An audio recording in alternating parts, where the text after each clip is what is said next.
Hello everyone, remember me? Feels like a while since I've been around. I know it's only been a week or so, maybe even about 10 days or something, but my word, it feels like a long time since we've all hung out together. Welcome back. It's Tuesday, hope you're all well. Welcome, of course, to York City. I can't believe we left it when we'd just been promoted to the Football League. We had our first match in the Football League. We beat Harrogate, of all the teams to beat, a local derby. We won that. And then I decided to go on my holidays for a little bit, so we are back. We're back in the world. The kids are back at school. York City are Football League. And I guess we should probably just get into it, shouldn't we?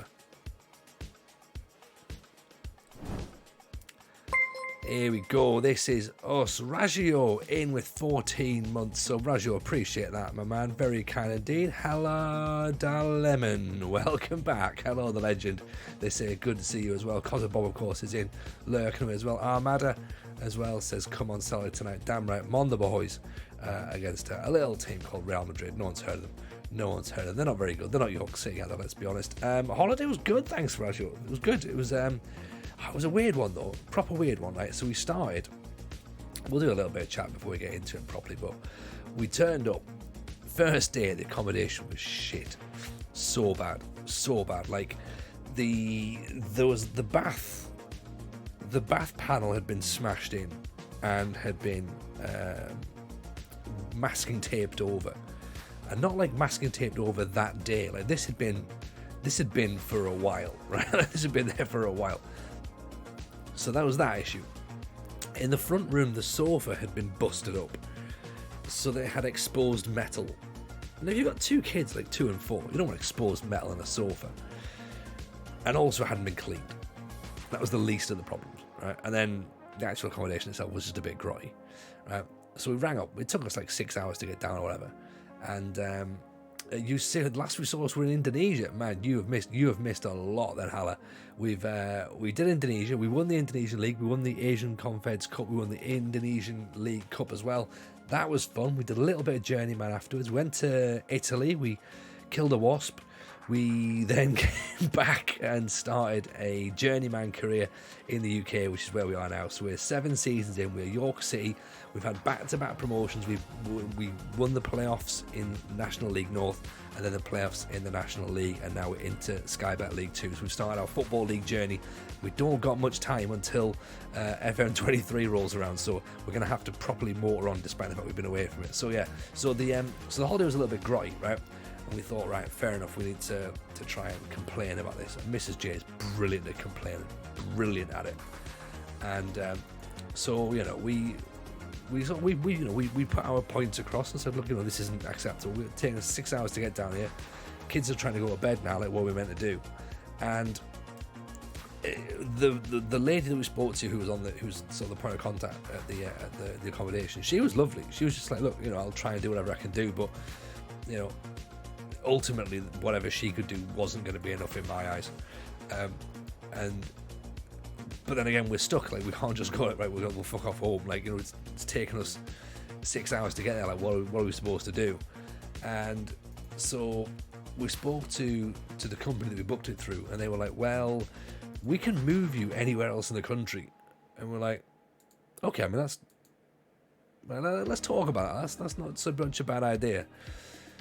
So we sort of ummed and ahed about it, me and Mrs. J, and we thought, you know what, let's do it. So we moved about an hour from where we were, and we definitely got an upgrade. From where we were staying to where we went to. And where we went to was lovely, really nice, peaceful, and like about an hour commute from everywhere we needed to be. So it sort of worked out quite handy, to be honest. And then the boys loved it as well. Like, they were like, oh, this is like my favourite. They're like, oh, this is my favourite holiday house. We're like, okay, cool, that's good. Because even they were like, yeah, first one was a bit messy, a bit grotty. And if even they've picked up on it, then yeah, I think that's probably not ideal. So we moved, and yeah, we had a better time, to be honest. So got ourselves relaxed, came back up the road, and yeah, here we are now, back into the swing of stuff, because there's a lot of stuff we've still got to do between now and obviously, you know, the FM23 coming out. Evening, AJ, how are you, buddy? Welcome. Pleasure to see you in. Hope you're well. Hope draft prep went well for you tonight. Excuse me, yeah, because let's say that, well, about to mention this actually. Obviously, there is stuff that's going to be coming up on the horizon, so we're going to have obviously streaming this FM save before the end of the season. FM playoffs is back again, so FM playoffs is going to be kicking around on. Let's just get my diary up here so I can tell you exactly when. So Path to Playoffs starts next week. War Dog Unleashed, welcome in with the raid. Get the hose out. Pleasure to see you in as always. How are you? Hope you're well. Welcome in, Raiders. We're just having a bit of a chat about my holidays, which wasn't, well, you know, it was fine. It wasn't. We got there in the end, is what we're saying. So Clofix and Melia, welcome in. Loving the wolf noises there.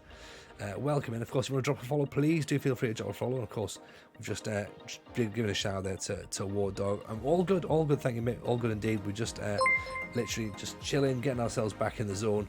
Melia Frost, appreciate the follow. That's very kind of you. Thank you for that. So yeah, we're just trying to get back into the swing of stuff, to be honest, because as I say, the playoffs starts next week. So Path to the Playoffs is next week, Monday and Thursday. I'm not hosting that. That's going to be Jebaru who's hosting that one, so I could still potentially be about to stream next week, which I guess we kind of need to do.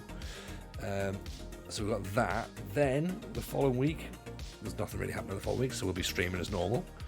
Damn, you're the first person to get my name right first try. Hey, you know what, Clofix, I'll take that. I'll take it. It's very, very rare I get things right, never mind on the first go, so I will take that.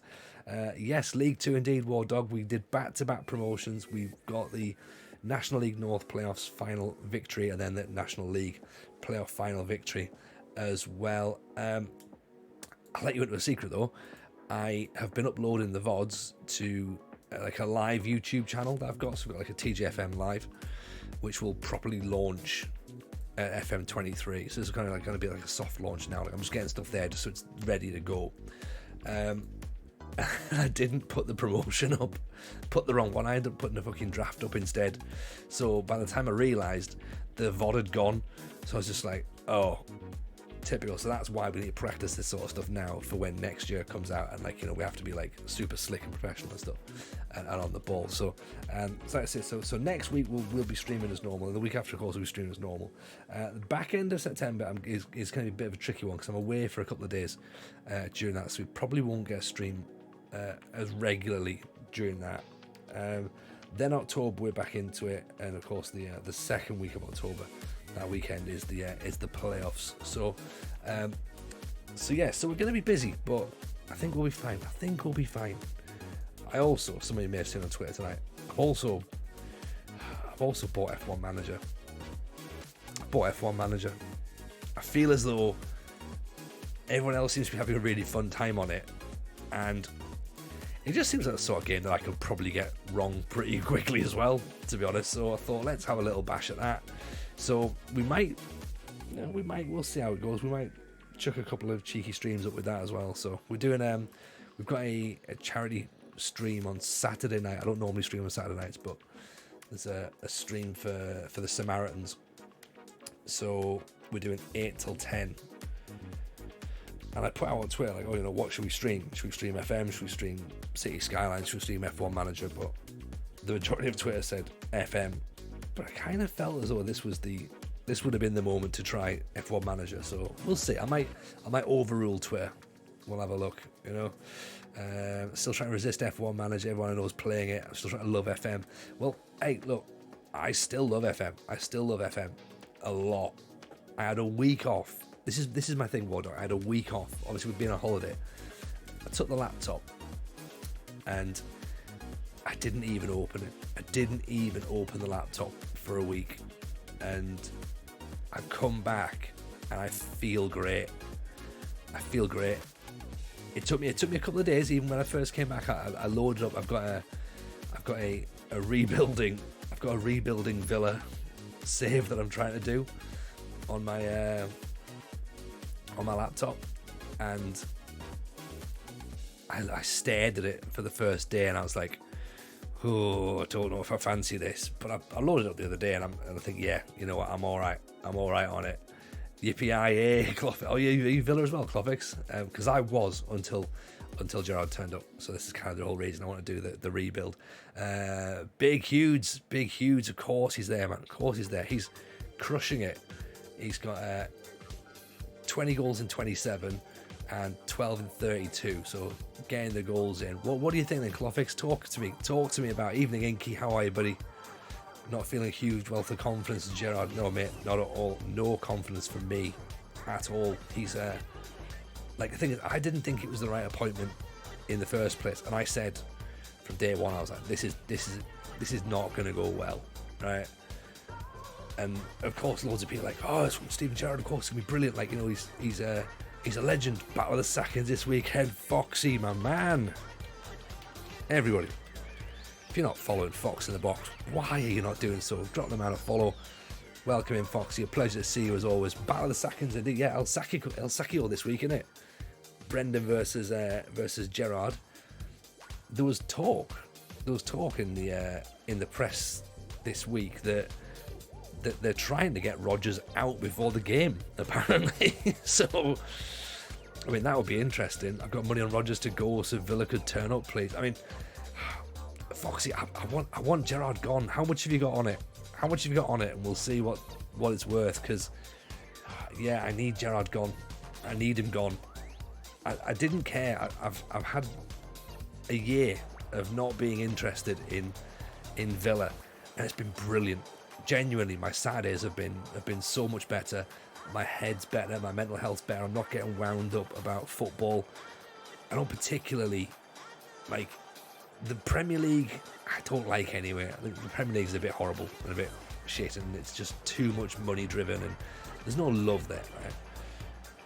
And then obviously the whole Gerrard thing meant that I was allowed to take it. Worked really well. It was timed really well. I could then step away and not be fussed by it all, you know. And my God, yeah, it's just felt great to not have to get involved in it. But these last couple of weeks has started to bring me back in because he might go.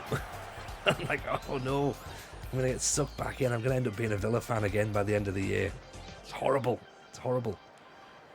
I've been following Sunderland. They've been doing all right. It's been quite interesting down there. I honestly think Rodgers is probably the best of the manager in the merry-go-round Villa could get if we get out with Gerrard. Mate, look, Sean Dyche is the guy. Sean Dyche should have been coming in instead of Gerrard in the first place. Because then Sean Dyche will get Coutinho to fuck. There's no need for Coutinho. He's not the player you need in a relegation battle. And there's a lot of money being spent there that's not gonna, like, yeah, you could spend that money elsewhere. Give Dyche a different team. I swear he's a different manager. I think Dyche is a brilliant manager. I love him. I think he's really, really good. And I think as well, just he knows how to get the best out of players as well. Like, he's up for a grind. He knows what to do. Gerrard doesn't really. Gerrard was fortunate that he came up against the worst Celtic side in God knows how long. And, you know, yes, he did an unbeaten season, which, you know, cannot be sniffed at all. But he also had the benefit of not having to play in a stadium with Rangers fans who would get irate if they weren't winning after 20 minutes. And that's, do you know what I mean? That's hard, isn't it? That's hard. Let's just say it's only Scotland. Well, yeah, but this is the thing though, Foxy, man. Like, he won one trophy out of a possible 11. So he's not that good a manager, really, is he? Do you know what I mean? Like, if he was good, he'd have at least won a Scottish Cup.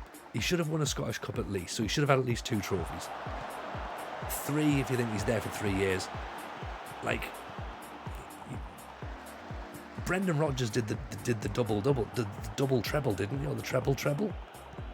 So, yeah, I just think that. And then obviously everyone says that, you know, his assistant manager Beale was the sort of the brains of the operation. He's obviously now at QPR, and to be fair, when he was there, he didn't really seem to be offering the brains either. So, you know, it's one of those.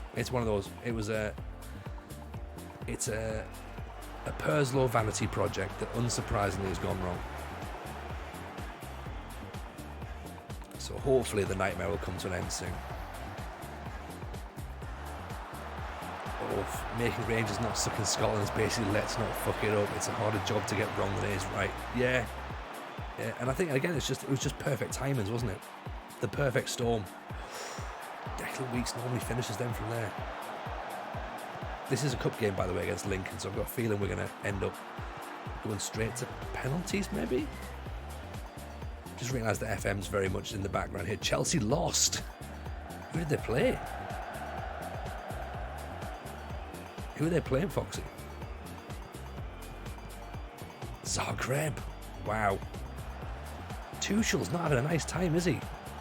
He's not having a nice time at Chelsea. Talk about managers under pressure. I mean, you know, he's got to be up there. That's a team that expects success. Orzik. Nice. I must admit, I've not seen Orzik for a while, so I'd be, if you say he's good, Foxy, I'll believe you with that one, because you know your stuff, so.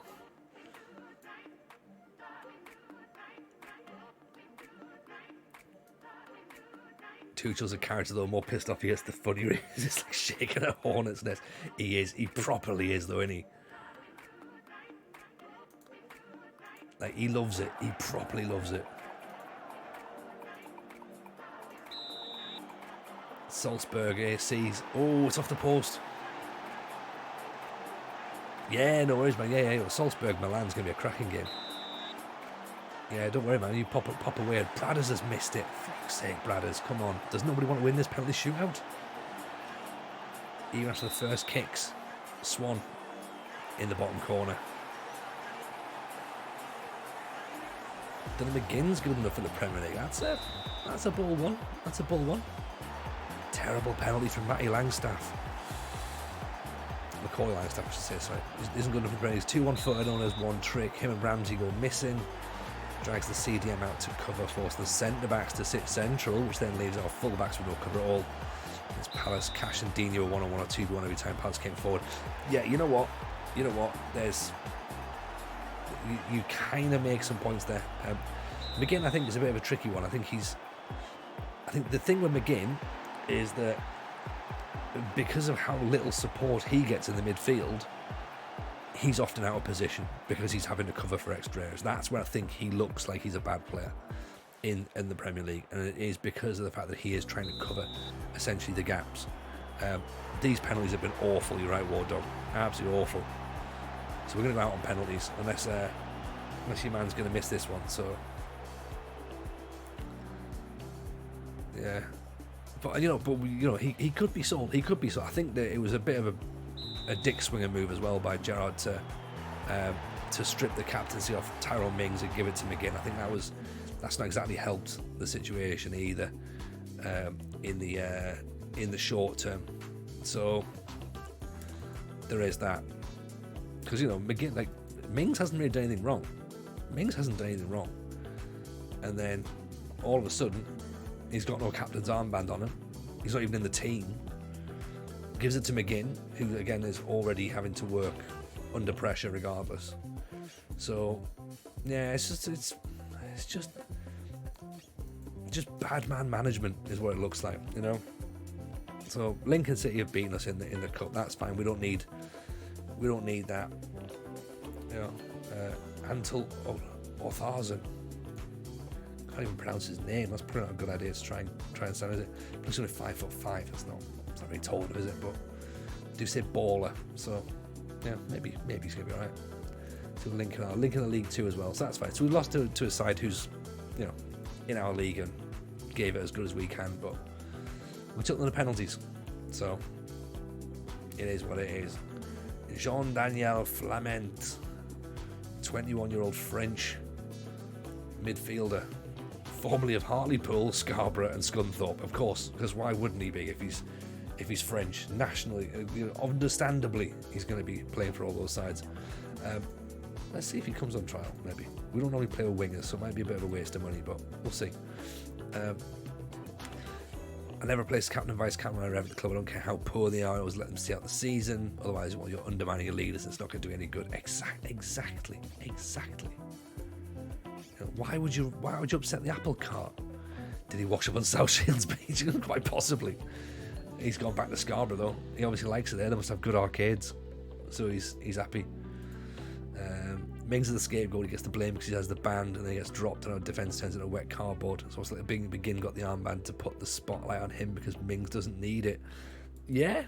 I think that's again a fair point. I don't understand how Mings is how Mings can be the scapegoat. He clearly is.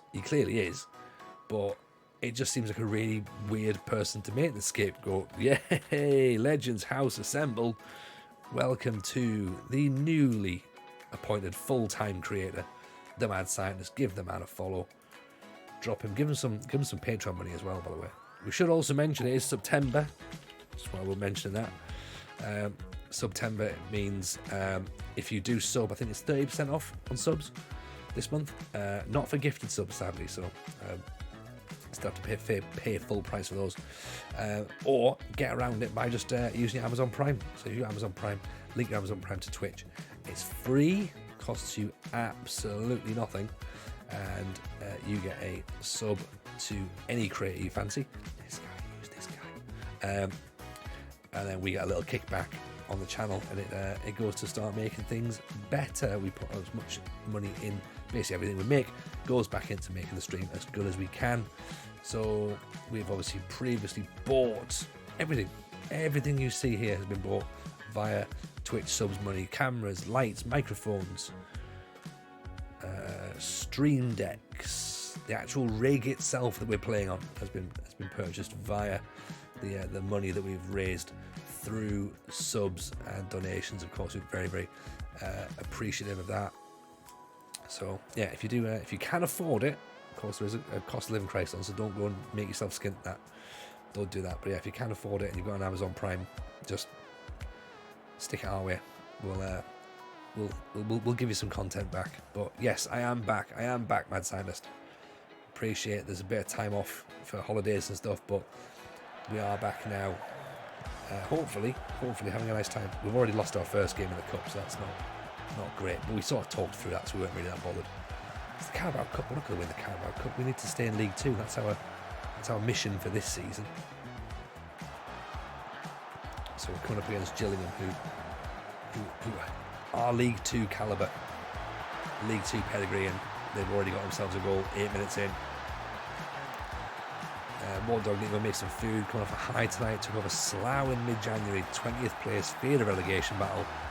Rocked up, put them in formation, smashed top of the league, Maidstone 4-1.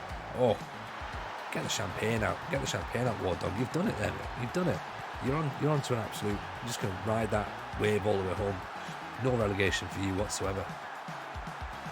But yeah, no, appreciate the raid as always, buddy. Always a pleasure. Keep it going. So it's just morale manager at this point now. You've got that first win under your belt. The rest is easy. Just keep replicating that. We have started this Villa rebuild. I'm going to do it for YouTube actually. And ironically, the first game that we had to play since Gerrard got sacked on the game was Man City, and we drew 1-1 as well. So clearly not that difficult a job, right? The ball over the top. Oof, leaves us exposed a bit. I think we are getting done by those balls out to the wing, so we might have to try and narrow our defence a little bit. Got robbed of a win against City. Yeah, I think I'd probably agree with that, actually. I think City had so many good chances that they just refused to take any. But then, yeah, there was definitely a hint of onside. But then again, see, the thing is, it's easy to say that with if the flag stays down against Coutinho, it's easy to say he still scores that. If the flag stays down, then the goalkeeper at least makes an effort to try and save it. And I think the defence make an effort to try and stop it as well. So I don't think it's as easy as saying that, that is still a goal. But Villa still had a couple of chances to win it. So it was and a great finish from Leon Bailey as well, I must admit. Great finish. So you can't take that away from anybody. That is a hell of a strike. And keeper's just completely blindsided. He doesn't expect that coming in. Oh, there's Bradders. We've equalised. Not too upset if you offered me a point against City before the game. You'd have bitten your hand off. Exactly. Try to find 11 blokes to put boots on because fuck me, squad depth isn't the concept. Slough understand. Hey, largest industrial trading estate, you'll never sing that. That's what the Slough fans sing. So Swindon lot don't seem to respect you, but Slough lot will love you for it. Also as well, if you're here, have a quick follow of Football Manager Therapy. So if you're fans of podcasts, if you are, get your ears around that. It's also on YouTube as well. Search youtube.com/Football Manager Therapy. Sign me up, I'll play centre back. There you go. Clofix is already in. Oh, big Huge. Huge makes it 2-1. I'll tell you what, I'll play midfield. Although, to be honest, given the fact I'm 42, I should probably play right back. I'm going to be an anchor, man. I'll be an enganche. The deepest of line playmakers. Weeks. What a spell this is. 3 goals in very, very quick succession. Gillingham on the ropes with a bloody nose, aren't they? They've taken a few hits to the face here. He's miles on ref. No need to go and check that. He's clearly on.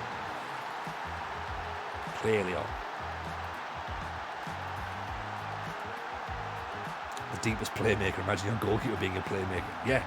Oh. That could be it, yeah. Just sort of George A. Campos sort of thing.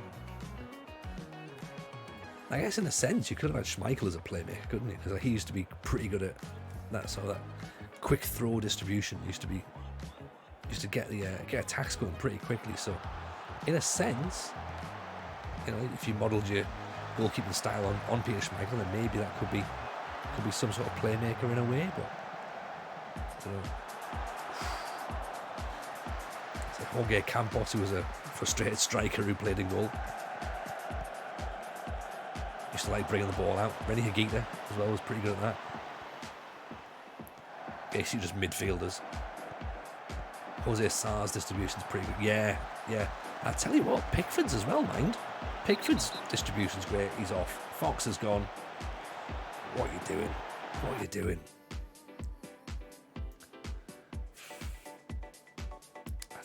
That's foolish, isn't it? That's foolish.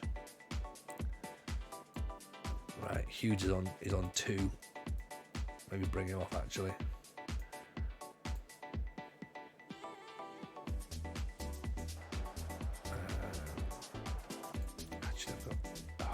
Brought him. There we go. Right, we can go on. Likes to body people in the box. You've seen the clips of Sarr clattering someone to try and play quick. I haven't actually. No, I must have. I'll have a little Google of it. If he's a guy who likes knocking people out of the way, I'm a big fan of that. That works for me.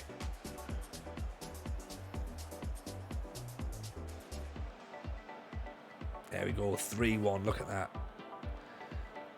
Bradders 27 and then 2 goals for Hewland, 42 and 44. That was great. The one I saw made it look like an NFL advert. I love it. NFL's back this week as well. Ooh. Big fan of that.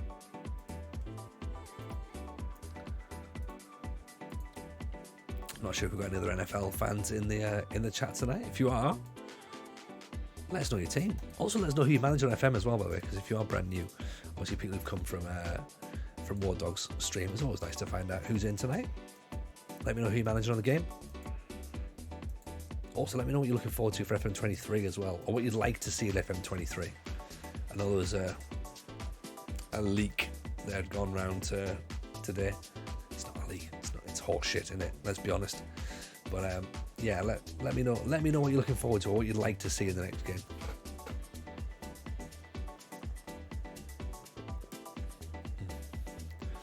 Can't wait for the NFL to restart watching pre-season. It's not the same. It's not the same. Raju, I must admit, I watch little bits of pre-season. I get myself a little bit excited, and I'm like, it's not really what I need to watch. And then I'm like, yeah, now the season's ready. We're going. Dolphins fan, says MJ Roper. Welcome, Dolphins fans. That's a proper good old school pick as well. So I'm going to guess that you're probably about my age, Roper, because You don't get a 25-year-old Dolphins fan. I don't think. Maybe I'm doing you a disservice there. But yeah, I'm gonna age you with that. I'm gonna say, right, you're probably my age. Razio, yeah, you're Colts, aren't you? See, I'm 49er, and again, that absolutely shows my age. Absolutely shows my age. And I can't believe that we've redistributed or reworked, I should say, Jimmy G's contract. Like, nothing says we can't get rid of Jimmy Garoppolo. Like, we've tried to trade for him, and now we've restructured his contract. 47 and Villa fan as well. There you go. That's 100%. Yeah, we are kindred spirits. We are kindred spirits, MJ Robert. Me and you. I'm 42. 49er and a Villa fan, technically. So, yes, you're 100%. Yeah, we're in the same boat there. That's perfect. Love it. No market for Jimmy G. No one wanted him. Yeah, exactly. Yeah, because he's crap. Well, he's not crap, but he's not the player he was. And he's not the player that anybody needs anymore now. The game's moved on, and he hasn't. His injuries, like you say, have caught up with him. And yeah, there's just better options available now, isn't there? That's the thing. So, kindred spirits used to disappoint, frustration, aspire to mediocrity. Yeah, that's the thing. Well, in that case, Cloffick's like, this is the thing. This is how this stream works around here. We don't win things around here. We basically try not to lose, and we inevitably do. Like, we love a relegation battle around here. Love it. Love a relegation battle. So yeah, trophies, not a thing. Not a thing. Narrative. Oh, I could do your narrative for days. I could do your narrative right now. You know, when we took over the York City job, I'll show you. I'll show you for narrative purposes. We took over York City, and we needed a big FA Cup tie, didn't we? Big FA Cup tie. Where was it?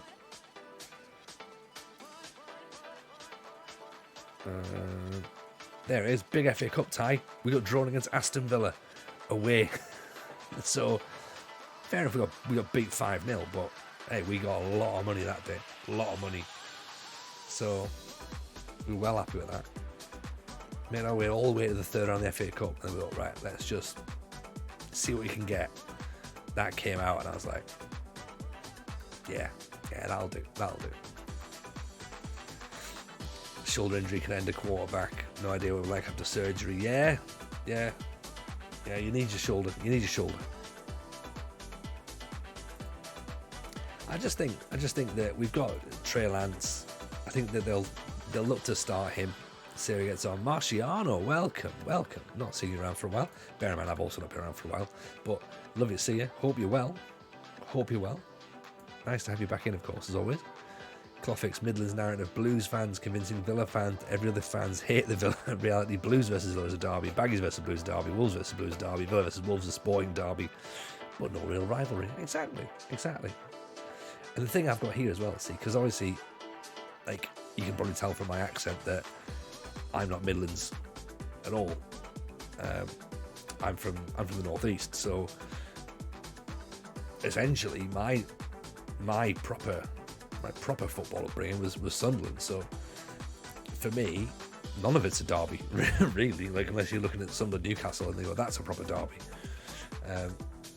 Even Sunderland Borough, which happened yesterday, it's not really a derby, but well played for Borough for the result. Obviously, it's a bit difficult for Sunderland losing their best player in the warm-up, I think. But that's one of those, in it. I'm in Midlands based now. No, I'm still... Well, technically, yes, I'm in York. So, for me, that's the Midlands. But I think for people from Yorkshire, they'll probably try and suggest that's in the north. Rightly or wrongly. But... Sun Newcastle, one of the most potential... It's a very polite regional war. Yeah, that's it, basically, yeah. Blues feel like the youngest sibling of the other teams have to drag along to feel involved, but they can't play football. And see, this is the thing, like, because of the fact I've not lived down there, I don't get that rivalry. I just don't get it. Like, so therefore, like, when I was at the height of my Villa fandom, whenever it was Villa Blues, I was just like, nah, whatever. It's one of those I can't hate the Blues because like it's not a thing, you know what I mean? Like, whereas Sunderland Newcastle, even without being a Sunderland fan, I still have my views about Newcastle. I still have my views. You better believe my views got more open as recent events have unfolded. It's one of those, isn't it? Haaland's not human. How many has he scored tonight, Marciano? He's pretty decent, isn't he, this fella?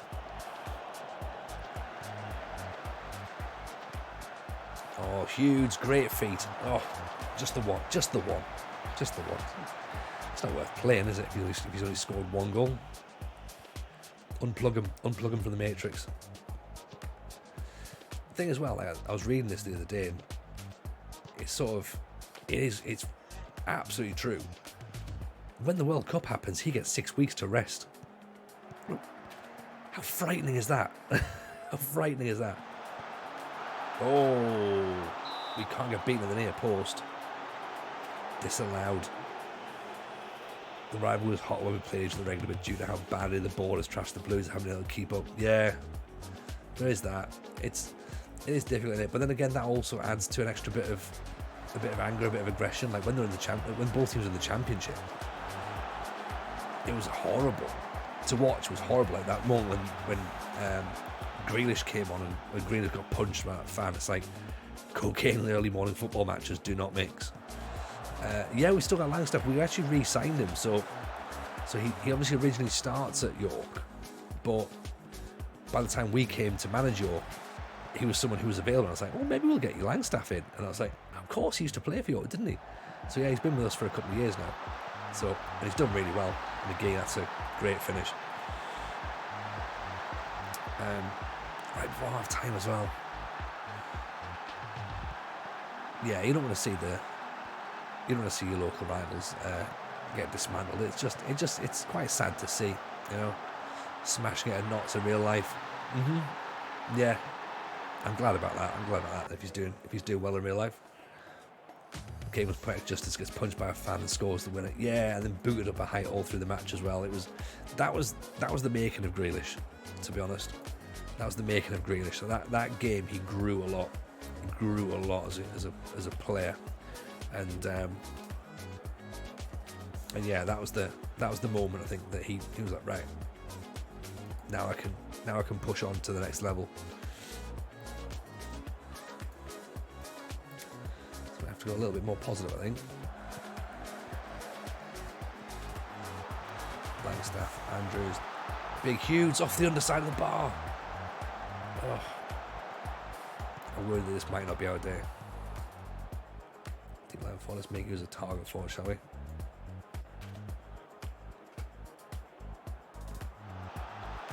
Beard, usually decent for an assist is Beard. Langstaff, Rio, Benjamin. Rio can usually pick a pass as well. There's Hughes blocked. Beard, can he get the ball in? Overhit, isn't it? Xavier Benjamin. Oh, it's come off Hughes' arm. Can't believe it. I mean, it's all us. So any change we make kind of feels a bit iffy. I'm tempted to bring Hughes off. Put Andrews as the target forward. Is Taribo West still available on a free? Hey, could you imagine?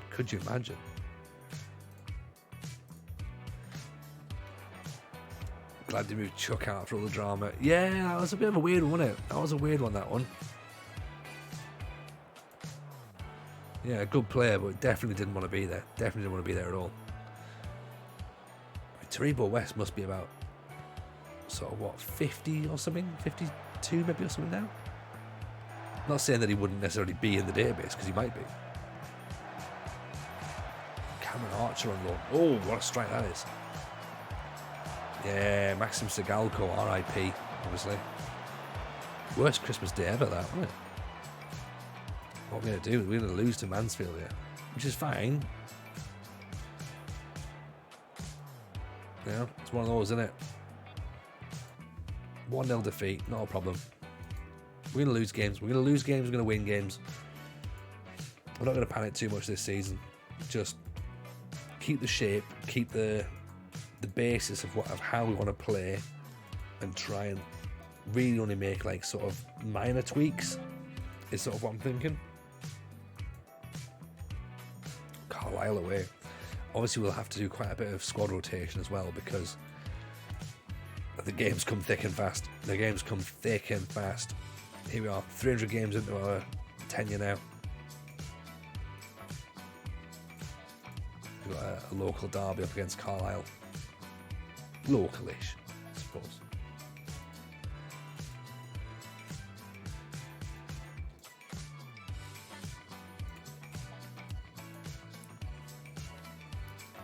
I suppose you kind of keep getting much a look and see what we've got next for Carlisle. Lincoln, it was a double Lincoln game.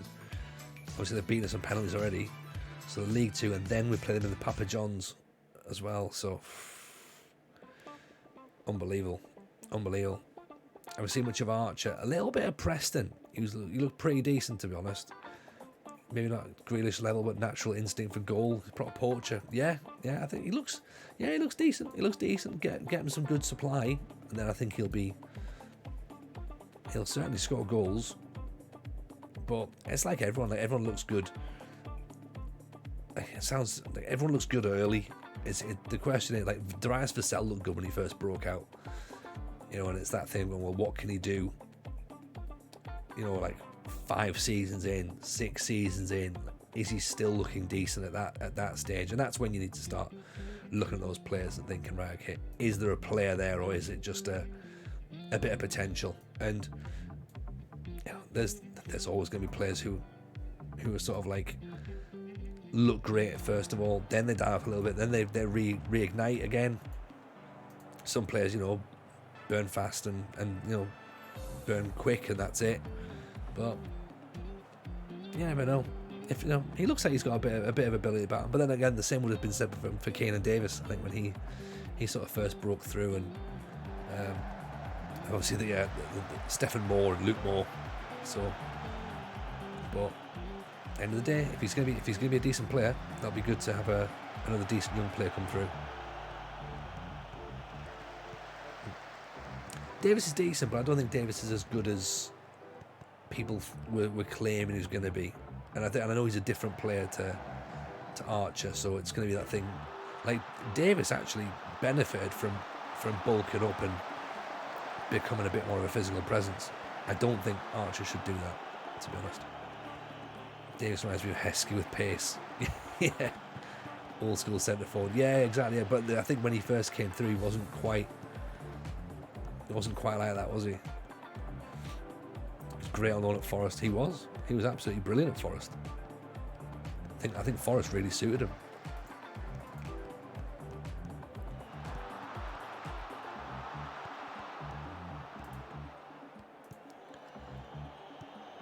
But then again, how do you find your space in the Forest squad when everybody in the world's just signed for Forest? Oh, nice finish.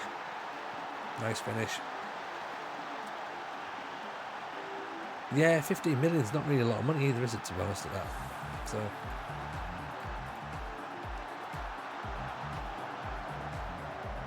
good finish from Wigan there.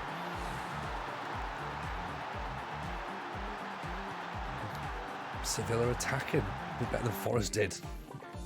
Oh, did you go to the Etihad? I mean, that's brutal, isn't it? Six is heavy. 15 million today's market is nothing. It's like that's a championship level player now. You know, at 15 million quid. So you're right. There's definitely it's worth a risk. Josh Andrews gets his head on that. Off the underside of the bar. Is that his first goal for the club? I think it might be. Good ball in from Davenport. Keeper's got to do better though, hasn't he, really, if you think about it. Definitely on. Big, strong neck muscles there. Especially how much Gibbs White was. Yeah. Crazy money. Oh, he's going to walk for that, isn't he? He's gone. He's not even stood around. the ref's just instantly just walking with the red card at him. I think we have to bring Hughes off, don't we? Don't think we can. Or do we? I'll tell you what, let's keep Hughes on. Let's try that. Dan FM, 15 months. Yes, my man. Very kind indeed. Bless you. You think bring the striker, or you think bring Hughes off? Yeah. I think you're probably right. As much as I don't want you to be right, you probably are right. Yeah. Now we have to obviously see what happens.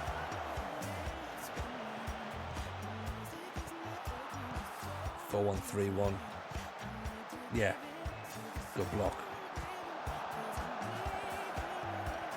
And there's Fox straight in there with a block as well. Or you reckon bring Doyle in back in the midfield rather than leaving him upon his own, yeah?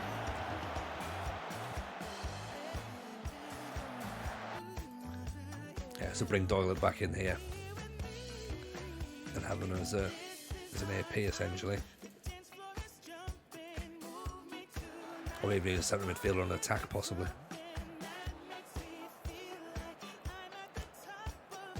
And tell the centre forward to hold the ball up. Wow, there you go. Tell that here.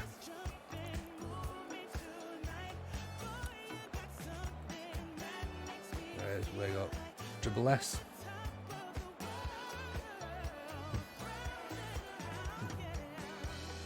There you go. Yeah.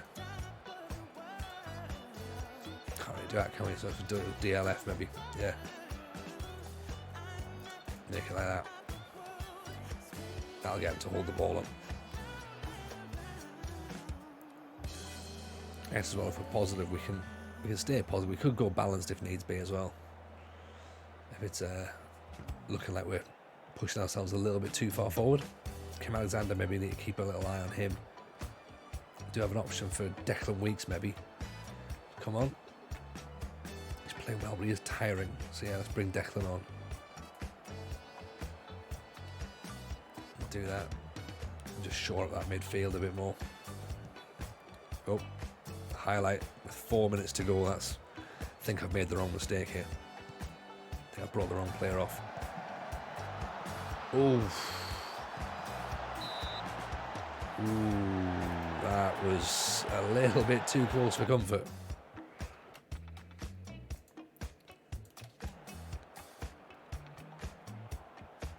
It's a point. It's a point. We'll take a point, right? We'll take a point.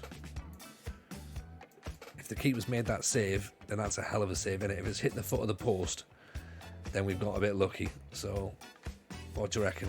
You reckon the keeper saved a Marciano? Let's go with that, shall we? Let's go with that. It's a big point when you think about it, isn't it?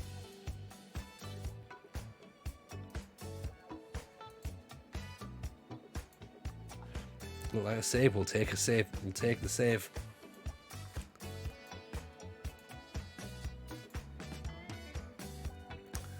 I mean, he needs a 1 week. He needs a 1 week fine rating, doesn't he? Because it's a straight red. Look at that. We wake up everyone with thankful James as the manager. Not many people say that. Not many people say that.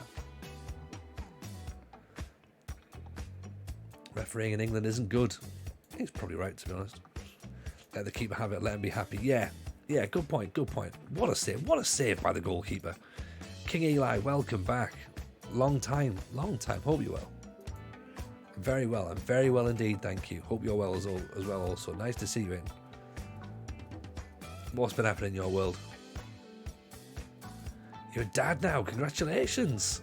Congratulations indeed. What did you have and when?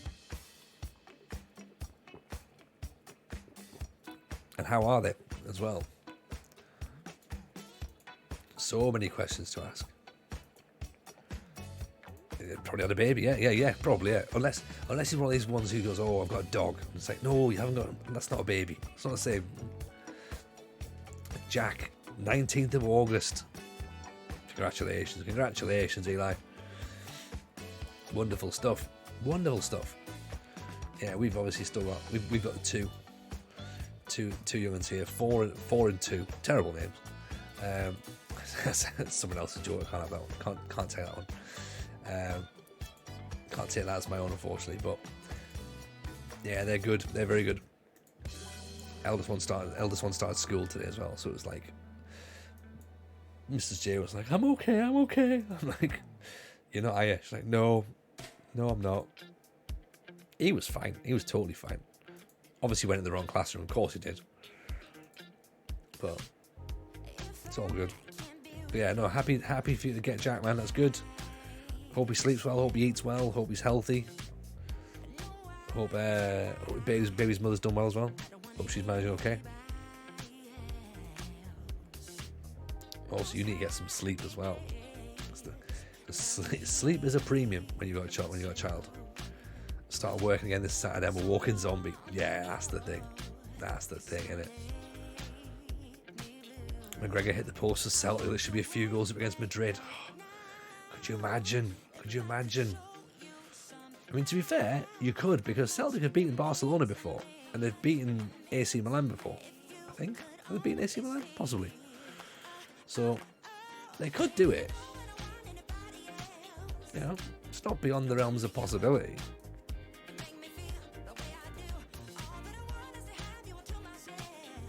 Nuggie number 6, Celtic under Anja dangerous. They really are. Welcome in, by the way, Nuggie. Pleasure to see you. First time chatting as well, so nice to see you in the stream. Hope you're well. Are you a Boys fan as well, or are you just an aficionado of football? Let me know who you manage on FM as well, by the way. It's nice to, as I say, nice to meet new people. Love the Bridges line about Scottish football. Don't you think it's a 2-horse race? I win, we lost a horse. Yeah. It's a difficult one, isn't it? It's a difficult one, the old Scottish football, but it is what it is. Bit of both. Lots of my cousins are Celtic fans. Same. I'm if I was to fall either side of the old firm, I'd be Celtic. So all my family are Catholic in Scotland, so I would have very, very little options to pick anyone else. Should I want to, and I don't. Picked up my Ed save, 5th season, regret I didn't go AC Milan. It's heartbreaking. But you know what? Milan will come calling again. They will come calling again. You got to believe. Chris Farino Joseph. Family of Wrexham and Loughborough University as well. Good jumping, good heading. Trialing. I think we've still got quite a bit of money left from our wage budget, so we could still look to bring a couple of players in if we need to. I don't particularly want to have to bring players in, because obviously we need to sort of look at our wage budget for next year, just on the off chance that we end up going down. Hopefully we won't, but you never know. Even Gaffer, how was a nice holiday? Yes, Dan. Lovely, thank you. We mentioned at the start, the accommodation initially wasn't very good, so we left where we were, and we went to Dereham instead. So we got relocated to Dereham, which was lovely, and we had a really, really nice stay there for a week. Popped across to Yarmouth, which was very, very nice. So yeah, so when you we did Dereham out towards Yaxham, so about like an hour back inland, so about maybe 30 mile from Norwich, 35 mile, 40 mile from Yarmouth. But it was those Liam Corbett's already gone to Dundee. That's fine. So it was good. It was nice. Like, yeah, the boys liked it. The weather was great, so we had a lot of nice time. So yeah, so when you said about getting the football sorted on Saturday, we were in the middle of of relocating. So we couldn't stay. We almost went to Dereham Town on the Monday, but yeah, it was just we went to a steam engine museum instead. So it's not pronounced that down here. Oh, okay, fair enough. Well, look, this is it's my northern accent here, innit? getting involved. Jack Henry Francis, Sunderland and Arsenal.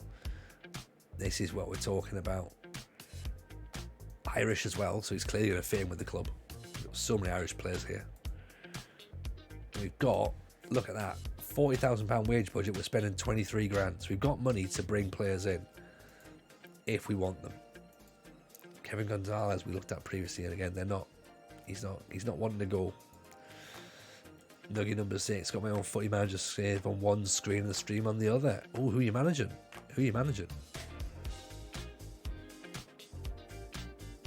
If Northern Ireland's, it's complicated. Oh, yeah, that will be complicated, yeah.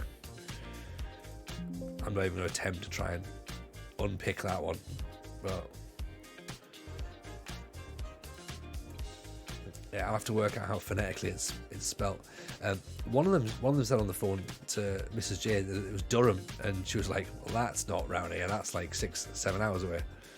So that's obviously up where we're from. But yeah, apparently not there.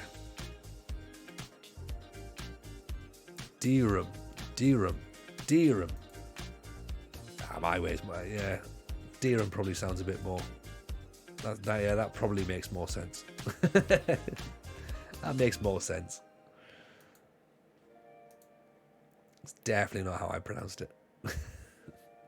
I guess that's kind of why everyone looked at me a bit weird, just like, I don't really know.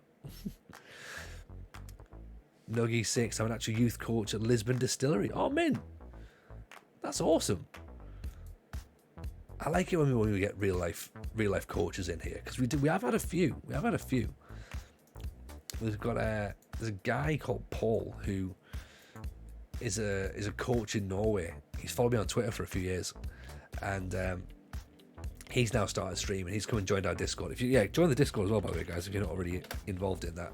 So, and then there's a couple of the researchers from FM have been in the streams previously as well, and then so it's always nice to sort of meet some proper football heads, so we can sort of like sit and look and go, just how far off are we here? Clofix, appreciate the follow. That's very kind, man. Did we stay at Vauxhall? No, we didn't. No, we stayed out. So we stayed at Durham and travelled in. So we were going to stay in what was it called? Oh God, I've already forgotten. I've already managed to blank it from my memory. Hemsby was where we were going to stay, and fuck, man, that was horrible. The accommodation was not pleasant, so we managed to move, because that was close. We thought, that'll be all right. We can just move from there and use that as our base and travel around. But yeah, the accommodation that we had there was just not ideal. Like the bath panel had been smashed in and was gaffer taped fixed, but like with old gaffer tape, so it had clearly been done for a while, and the sofa was smashed and it had like exposed metal sticking out, and they were like, oh, we can fix this, and I was like, well, why haven't you, like, already? If you can, why haven't you? And obviously we travelled down, and like it had taken us, I think we said about 6 hours or whatever to get down with, traffic and stuff. And like trying to get the boys to sleep at like 9 o'clock at night, just going, well, we're going to have to stay here and we'll work it out in the morning.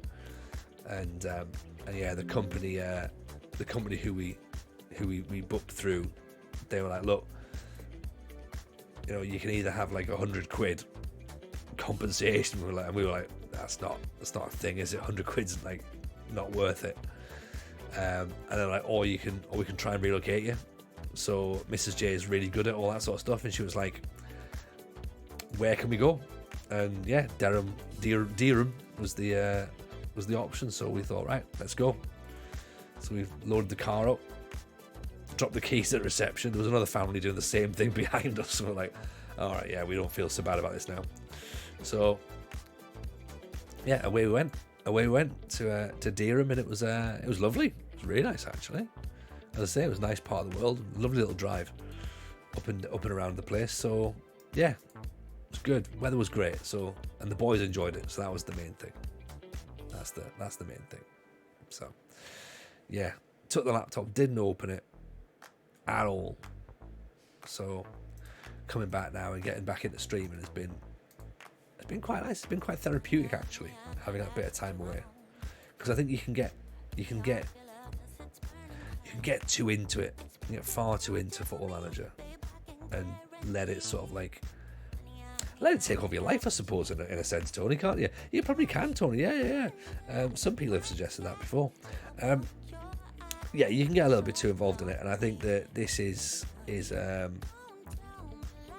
sort of like has been a nice bit of time away to sort of like just recharge the batteries, I suppose, really, and sort of see where we go with it. So yeah, we shall sort of get this save done, and then I guess FM23 comes out at some point, doesn't it? And we've all got to, and then we go again. Then we go again. Thinking already for FM23 plans. Who's got plans for FM23, by the way? We've already picked our beta save. We've definitely picked the beta save. And we've mentioned this before. We're doing Arsenal for the beta. So, apologies to Dan. Apologies to anybody else who's an Arsenal fan. I'm really sorry that I'm going to get sacked on the beta with Arsenal. But I'm going to show you how not to manage. I'm going to show you all the things that Arteta could do but chooses not to with Arsenal. So that should be fun. Cosser Bob, I plan to play it. There we go. There's a man. There's a man with a plan. Yeah, I've only got my beta save. That's all I've got. I don't know what I'm going to do for my main save, because the plan originally was to do York. But yeah, we're playing now. We're playing as York now, so we don't want to do York again. So I think we all know it's probably going to be another journeyman, right? It's probably a mid-journeyman. That's what we do around here. It's going to be long-winded, and it's going to be doused in failure. So that's the thing we love to do. Do a side-by-side comparison. Oh, okay. Oh, is he offside? He is. When do we think the beta will be out? So it's usually a couple of weeks before the release date, I think, isn't it? Like 2 or 3 weeks before. So I guess once they get around to releasing the release date, then I guess we can all start taking guesses really at roughly when it is. But it could be any time. That you never know. They could surprise us and go, right, okay, the beta only runs for a week. You know, the beta could run for 6 weeks or whatever. Like, who knows? End of September, possibly, Bob. Yeah. Literally, all guesses are as good as anybody's right now. If it is, then the York City save is going to come to an end very quick. That's a great strike. And watching the Champions League? No, not yet, Eli. Not a thing. What's the current scores? Last time FM came out the day before it's released. Yeah, there's that to consider as well, isn't there? That's a hell of a strike with Beasley. So it very much is the whole who knows, anything could happen sort of thing. So, you know, plan for X and then expect Y. Because I think everyone sort of was very much like,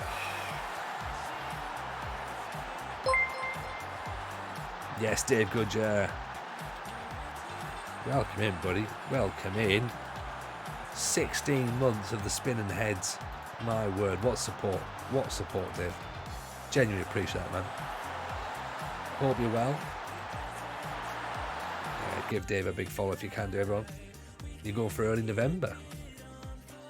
As I say, I think all guesses at this point are as good as they can be, really, aren't they? You know? Like, it is just guesswork central. So it could be then, it could be October. Who knows?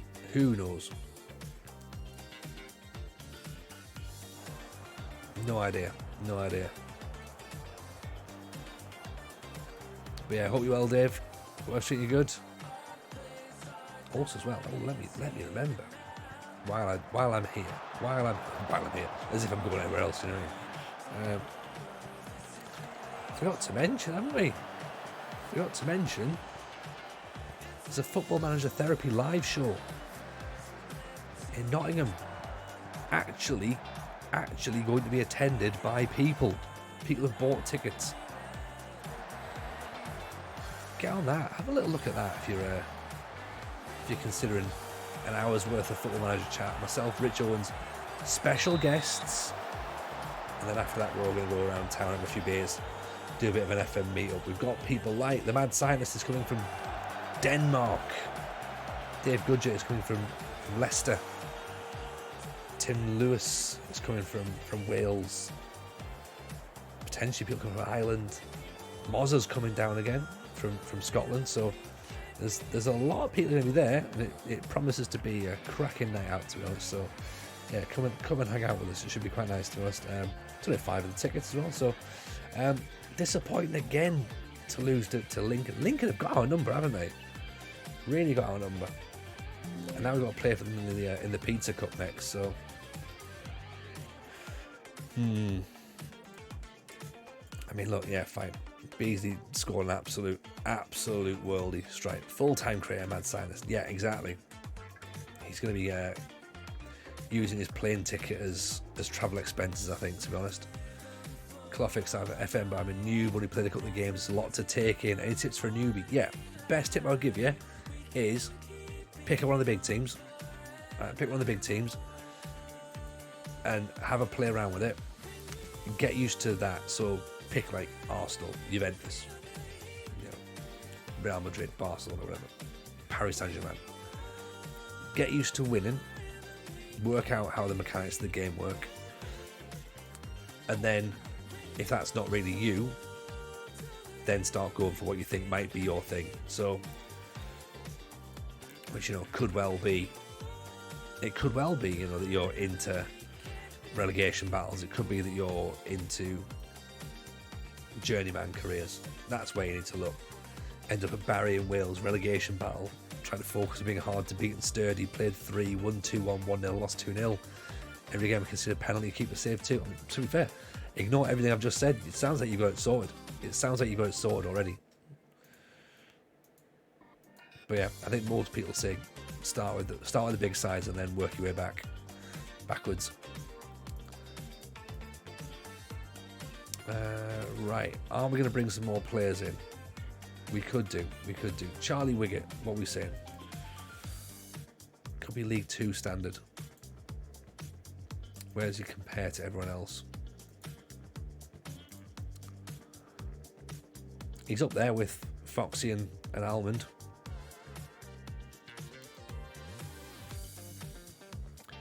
Jumping reach of 13 though, it's not very much, is it? It's not great. Christopherino Joseph, 6'4", jumping reach of 16, heading of 12, that's better. Apparently not as good a player. Oh no, maybe a little bit better, possibly. Comparing with Wiggett, maybe ask for Mrs. J's tactics book.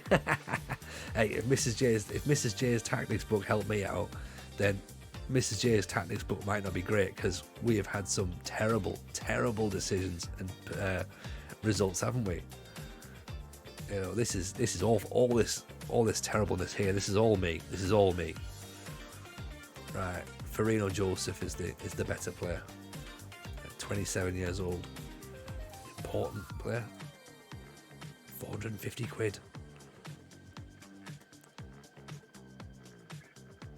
He wants a bonus for staying in the league. Fine, you can have it, because if we stay in the league, then you've played your part. Jack Henry Francis.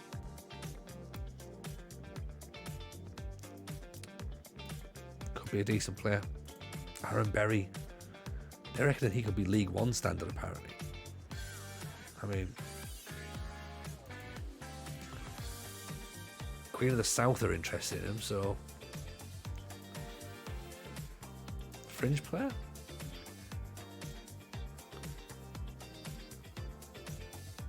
I mean, I don't like the idea of extra wages just for being there. I also don't want to. There we go. That's fine. We're doing that. Okay, then let's see what this guy fancies, because let's compare him with. Maybe compare him with. Thinking Davenport. He's a bit better, a bit quicker, better vision, slightly better technically, slightly better defensively as well, actually, which is good. Good dribbling, marking, passing, tackling's better. There's not a lot between them, but good teamwork. Less aggressive. Which could be a blessing, maybe not, possibly, but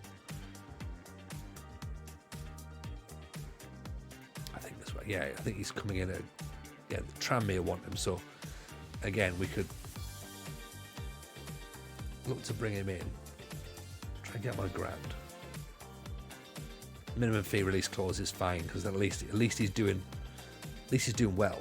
You know what I mean?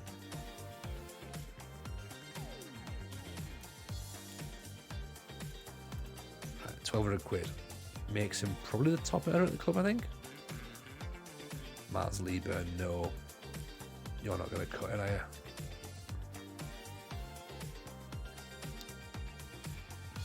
Do we need another goalkeeper? David Oliver. He looks good, but he's going to cost us money. We don't got money to spend, unfortunately. That's the problem.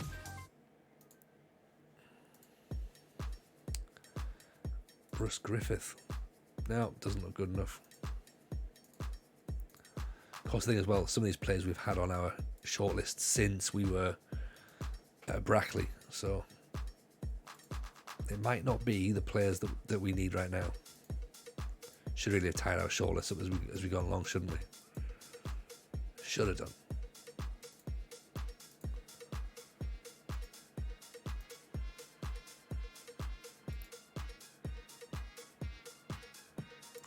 Yeah, Clofix, no worries, man. It was nice to chat to you. I say, hopefully we'll see you soon. Pleasure for you popping in. Appreciate the follow as well.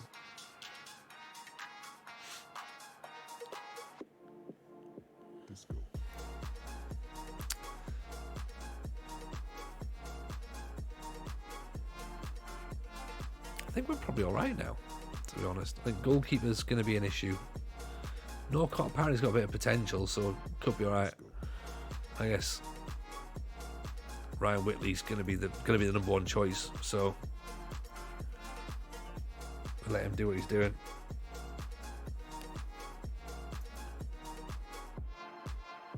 Salih Bektas,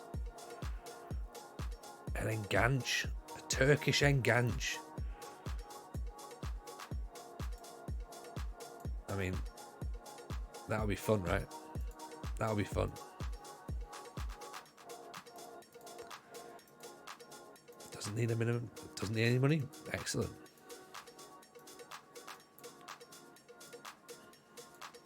I think that's literally us smashing smashing far too many midfielders at once, isn't it?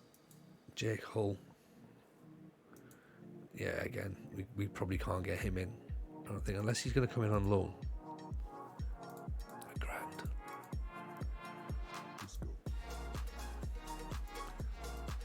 Don't really want to be paying wages for loanees, you know what I mean?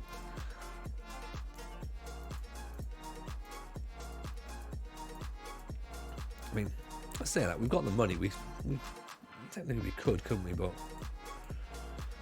I don't suppose we really want to. Rather our money was going somewhere else, you know? Which I guess sort of makes sense, really.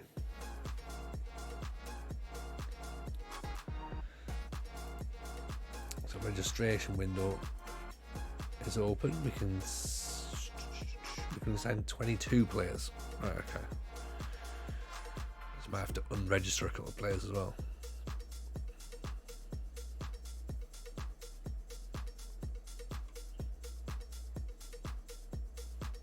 Okay, so that could be an issue then. potentially. Oh, Tranmere in. Well, to be honest, it doesn't actually look like these are going to be an issue at all, because these players are not going to join us.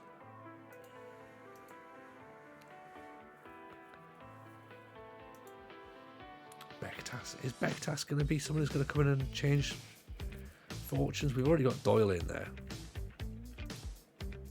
You know what, let's cancel that. Let's keep him on the short list for later on, because again, he could be quite interesting. Jake Hull.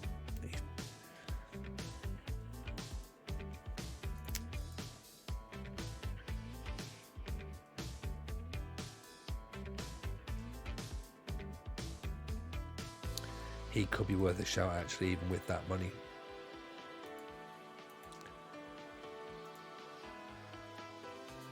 Let's offer to pay some of it. Let's not try and pay all of it.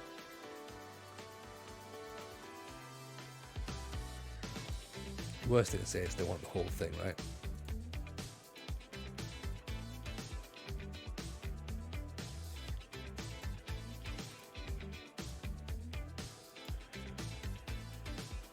They want the full thing. I'm not convinced. If Farino Joseph's already gone and we were going to pay $1,000 for him, I suppose. Barry's gone to St Albans. So he's agreed to go to non-league. Bizarre decision. Fair enough. And Henry Francis has gone as well. Right, okay. Fair enough. So it's like that.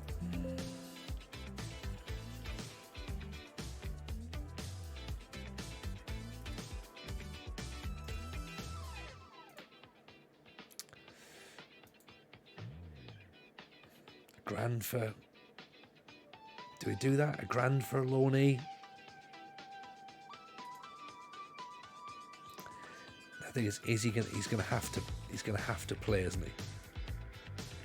Good leadership, good passing, good heading, quite aggressive, good jumping reach, 6'6".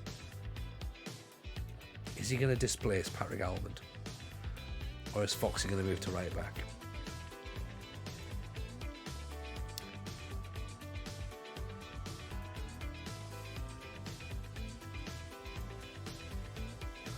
I'm going to hang fire. I'm going to hang fire on him, because if he's available for loan, he'll be available for loan later on in the season. So yeah, I'm not just jumping in. I could maybe do the centre midfielder if possible, but I don't really think we're going to get someone in time.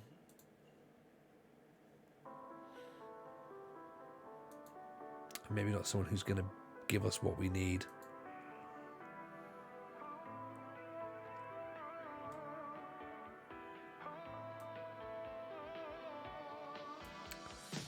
Just read you.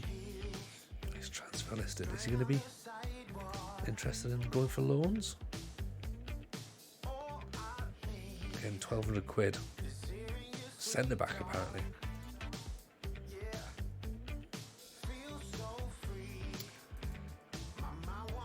Andy Stockbridge, there's... Oh. Doesn't want anything. Mazzala. We can maybe do something defensively, actually.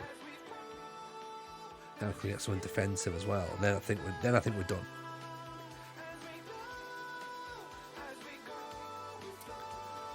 Finley Barnes, Jensen Jameson, Tommy Block. He's not going to be good enough. Don Jeffries isn't great either.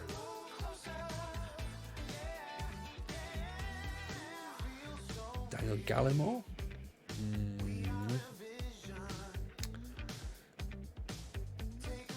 Dylan Moonion. He's not quick at all, is he? He's not quick.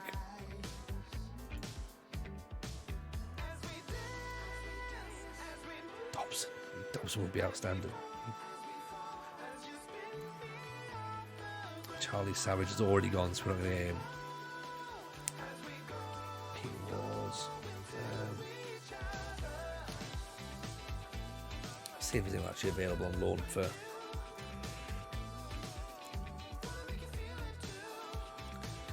Defensive midfielder. No.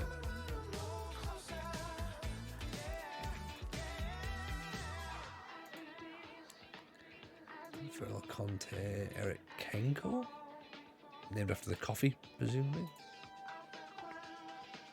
Zoral now. The thing as well is that it's like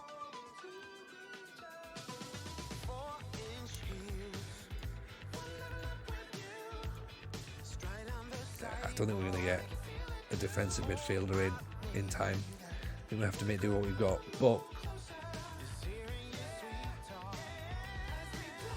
but I think that new guy could be quite interesting though. If we get someone in there, that'll be quite decent.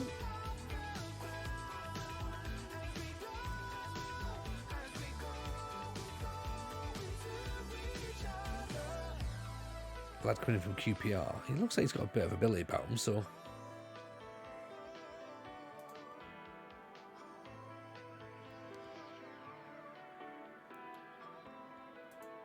James Huntley, central midfielder. First touch, passing, leadership, vision, 6'1". Acceleration's good. Is he worth a look?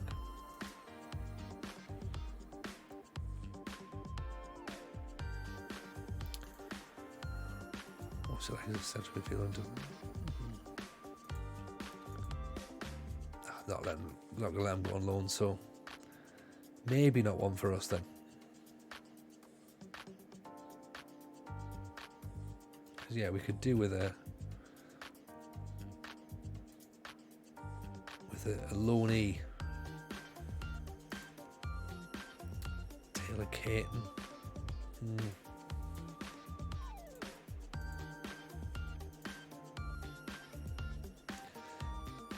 Again, outside of our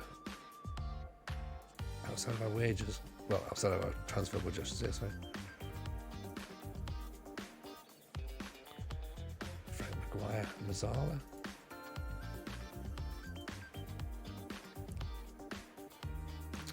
David Ozil. It's not really filling me with confidence. Another Mazzala there.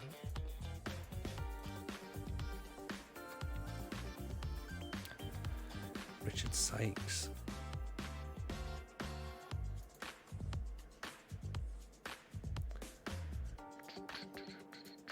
Inverted wingers, just everything but defensive midfielders and ball winning midfielders. Just need a defensive midfielder. How difficult is it to find a defensive midfielder? There you go, Connor Kirby. What's this guy saying? Tight groin. Excellent. Formerly of Carlisle, Sheffield Wednesday. We don't know much about him, so we can't really compare him too much to players we've already got, so it's going to be a bit of a guess. Could be useful, maybe.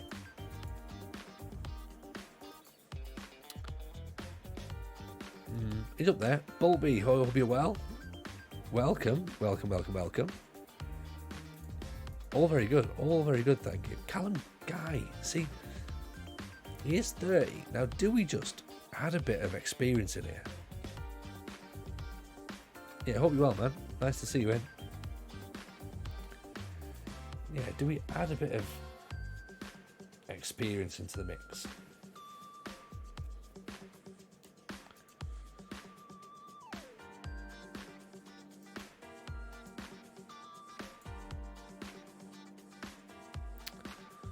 Let's get him on trial, see what it's saying.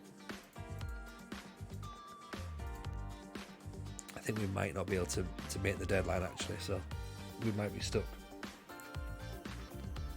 Xavi Vicente. Martin Kelly's a fullback. Jake Taylor at Morecambe. I'm not convinced. Let's just look. Whatever happens, he wants to play as a Mazzala. He's not going to play as a Mazzala. We don't play with Mazzalas.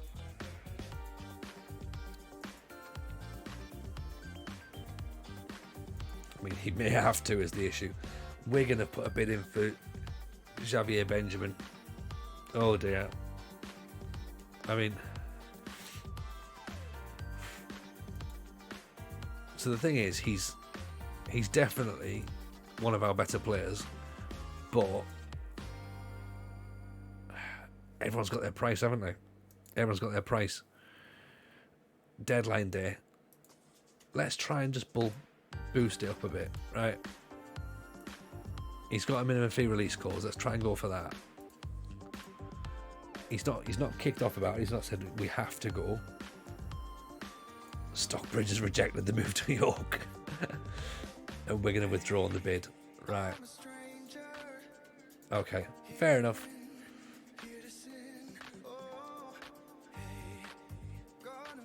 Fair enough. We'll see what happens next.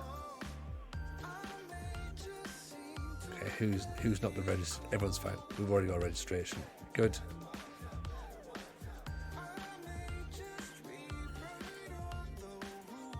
Okay, fine. We roll as we are, right? That's good. Let's have a quick look at this report here. So fewer headers, strong heading. That's interesting, given that we've got quite a lot of good header of the balls, but lots of accurate passing. That's good. Possession, we infrequently win the ball, but retain quite a lot. That's again really bizarre. Cambrodia, welcome. Appreciate the raid. Very kind. Hope you're well. Pleasure to see you as always.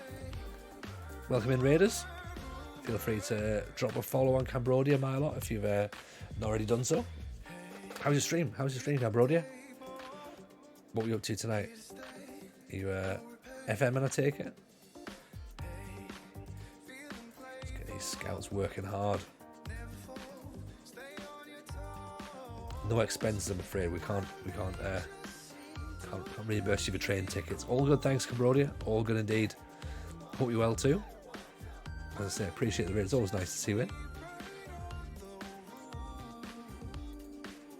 There we go. Mad Silas gone out on loan to Cambrian and Clydach, which I think is in Wales. There you go, yeah. He's off to go and rock the Welsh division. Border happy. Border very, very happy how things are going. Yeah, dressing room atmosphere average at the minute. That's a bit of a shame. Would have hoped for it to be slightly better than that, but never mind. It is what it is. So, up against Lincoln yet again. Lincoln tend to do pretty well against us. We obviously don't have enough players to fulfill our obligations on the bench, so also doesn't help as well that we've got one of those players missing because it's his parent club, but never mind.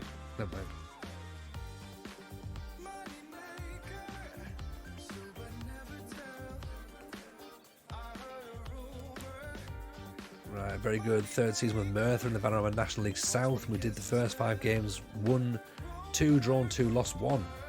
Excellent. I realised I had to read that backwards there for a second. I was like, oh, that's an interesting way of doing it, but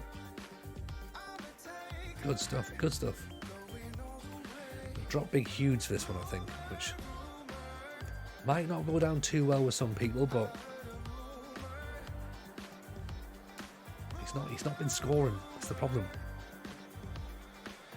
So take him out of the Lincoln game, put him back in the next league game. Hopefully that'll fire him up a little bit. We obviously managed to hang on to Xavier Benjamin in the transfer window. That's pretty good. So we didn't lose him to Wigan, which, you know, like, I could understand him going. I could, but could have helped if we got a bit more money. Disallowed. I waited for a second. I was like, this is clearly off. He's only just, but everyone else is, though. I do it too just to make sure you're awake. I appreciate that. Right.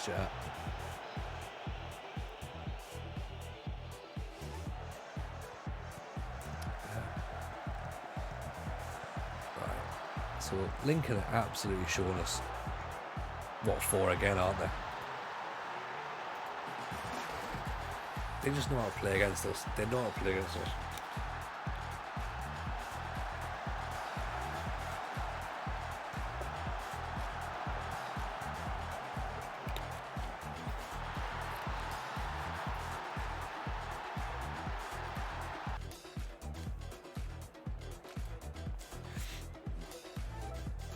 Force them inside, I think.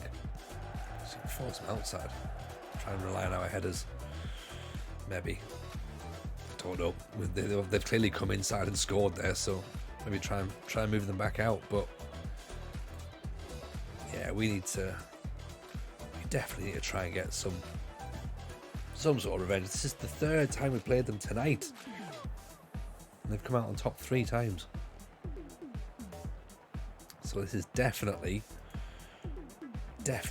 a match we would like to win, or at the very least not lose. I have to go for attacking, I think. Maybe change a couple of roles, maybe. Right.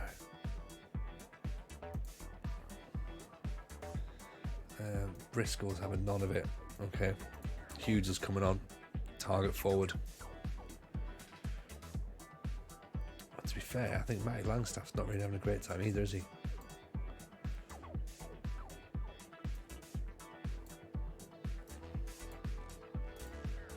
Make you as a shadow striker, possibly.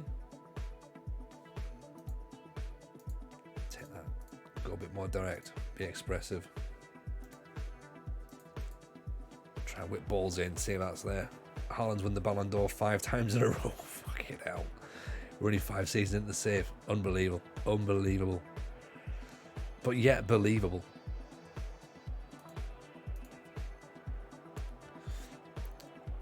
So Doncaster and Leeds under 23s are also in our group. So we've taken our first defeat is against Lincoln. So Lincoln. Bloody Lincoln. What are we meant to do? What are we meant to do?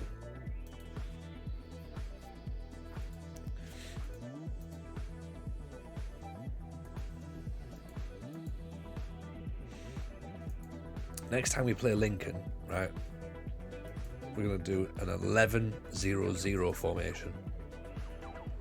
Okay, so we are absolutely locking it down. They're not getting another win against us. Can't have it. Can't have it.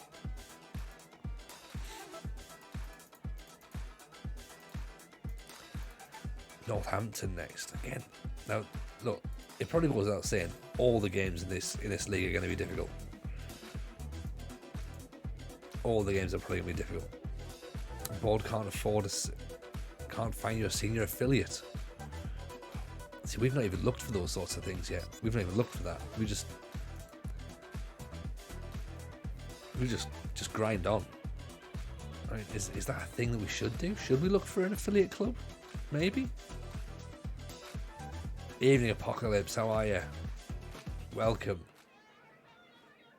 So Scouts waiting to increase. Should we look for an affiliate, shall we? A senior affiliate?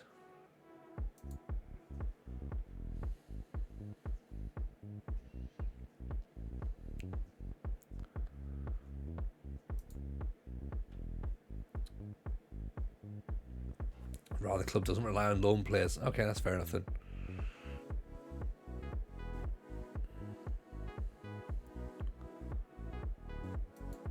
Fair enough. Yeah.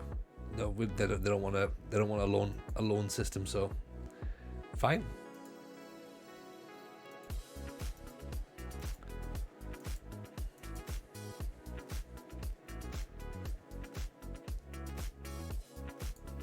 Short passing and distribute to the centre backs. See, I like the fullbacks. I like playing the fullbacks, to be honest. So, yeah, all's good. All's good. Thank you. Yeah, we had a bit of time off. So we went and had a holiday. So we're back now. We're back, fully fit, sharp, and losing football matches on Football Manager. So, yeah, we're 100% there. But yeah, hope life's been treating you good as well. It's nice to, as I say, it's nice to be back, to be honest.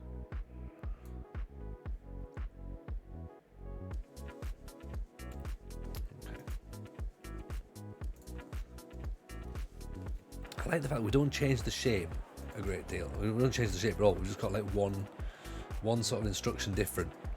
And then the club have just went, all the players have gone, oh, no, I don't understand this now. I don't understand it. Like, literally we've just said, like, just pass it a little bit shorter. Huge. It seems very much like they understood that, though, doesn't it? Declan Reese with a free kick. Big Hughes with a header. That'll do.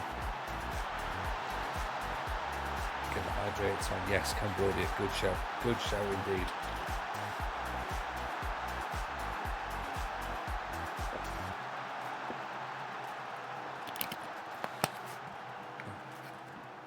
Now again, remember, the expectation for this season will be battle bravely against relegation. So 6 games in, and we are within touch and distance in the playoffs. I'm going to be very happy. I'm going to be very, very happy about that. Surely. Okay? Surely I'm going to be happy about that.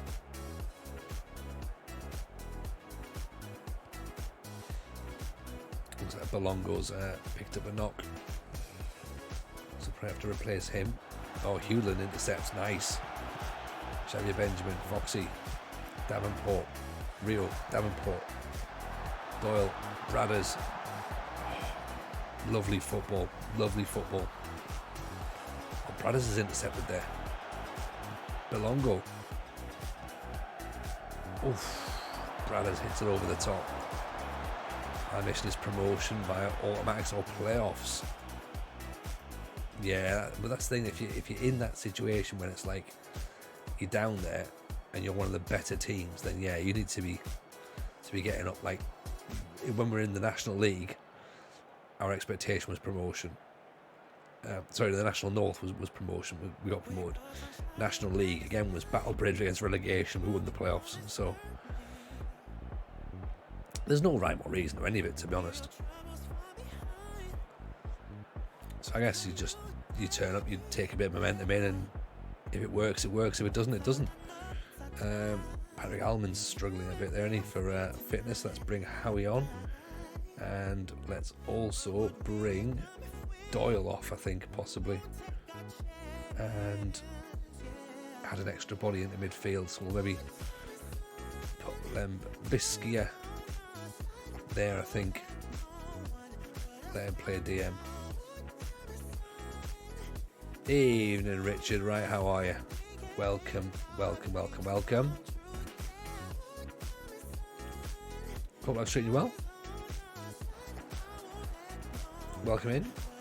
Things are going pretty well around here, thank you. We're having a nice little time. Just nice to be back out because it's been away for a week or so. So, well, probably a couple of weeks now actually, to be honest, in total. But we are back. FM tonight. We've got some drafting tomorrow night as well. So we're FM Top Manager tomorrow. I don't know if I'm supposed to stream it. I think I maybe am, but that'll be a slightly earlier start. It's 7:30. I think Bradders is offside there, isn't he? Oof, he's missed anyway. So yeah, so we might stream that tomorrow night, 7:30. And then I don't really know what time we'll finish, so I don't think we'll get back into York City tomorrow night. Friday night we'll be back streaming. Saturday is a charity stream for the Samaritans, so we might do F1 Manager possibly on Saturday. Do something a little bit different, maybe.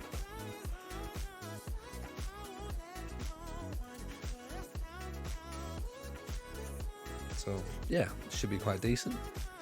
I am a wrestling fan, yes, yeah. Very, very good weekend. I thought Clash at the Castle was decent. I thought the ending was bizarre.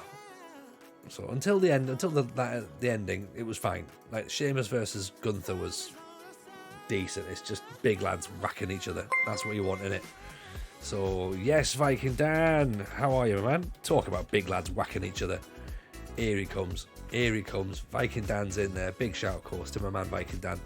appreciate the raid. Welcome. How was the stream? Hope life's treating you well, buddy. Viking Dan, a happy Manchester United fan, I believe, at the minute. So that'll be something. There's not many of those been for a while, to be honest, but they are now, and they love slapping big meaty men. Absolutely. Hope life's treating you good, Dan.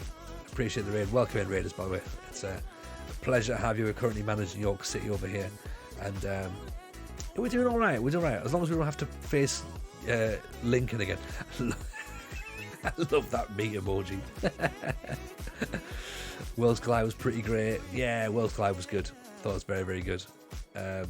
AEW, I haven't seen All Out yet. I've seen the results and I've seen the fallout from it. So I've seen all that, but the actual matches I've not seen yet. But I am enjoying AEW at the minute, I must admit. I am enjoying it. You know, what's Punk? Is it a work? Is it not? I mean, look, he's done all this sort of stuff before, so maybe, I don't know. But it's 4 hours long, as Dan says. 4 hours is a long time to invest in something.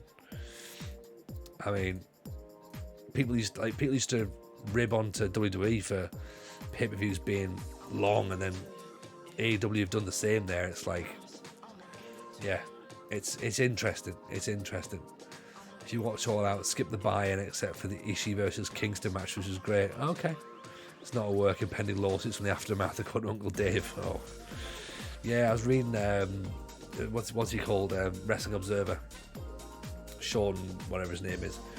He's been all over it on Twitter, so I know he's done it before, so it is likely that it's all genuine, and it's just like, oh, Punk, man, stop it.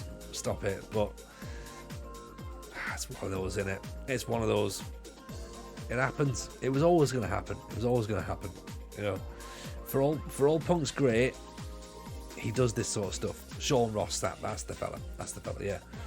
Like, for all Punk's great, he does this sort of stuff, and he gets his little moment, and then, you know, he leaves, and then everything sort of like simmers down again, and then they go again. So, you know, but then you've got someone like Jericho, who, I love Jericho, and he just does his thing, and gets his work done.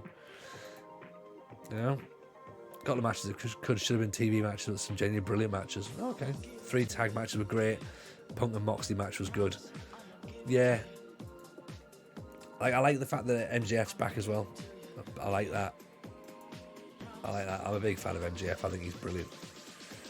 And it was nice to see the women's belt as well change hands. I know Toni Storm's sort of the obvious choice to be given a women's title too, but I mean, Britt Baker's been fantastic as well for a while. So it's it's nice to see a bit of change of hands. But the thing is that we always said with AEW, the trouble was they took in a lot of talent. Got to try and keep that talent happy, and it's now getting to the point when some of them are starting to get a little bit pissed off that they're not getting the opportunities, or they're not getting as much TV, or there's talk Aleister Black wants out, isn't there, I believe? So yeah, it gets a little bit messy, and that's obviously for the powers that be to try and work out who wants what, who fits where, and we said we needed a goalkeeper, right? And now Whitley's out for 8 weeks with a broken arm. Jamie Hayter to leave. Britt Baker, that's a possibility. To run away with Viking Dan. Again, that could be a thing.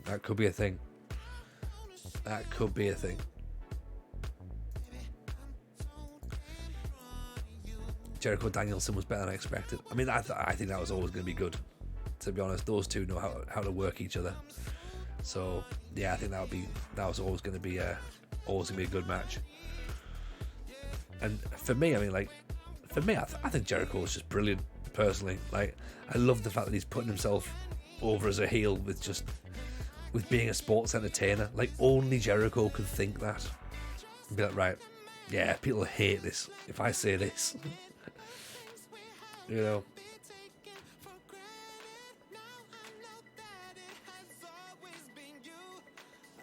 Sorry, I just got a little text in there, so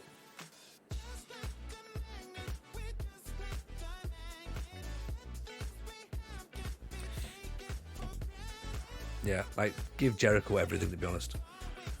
I feel sorry for Cultaholic. Their podcast on Fridays be 12 hours long. Yeah, it probably is. Is All Out worth watching? It seems like it. It seems like everyone seems to think it's definitely worth it.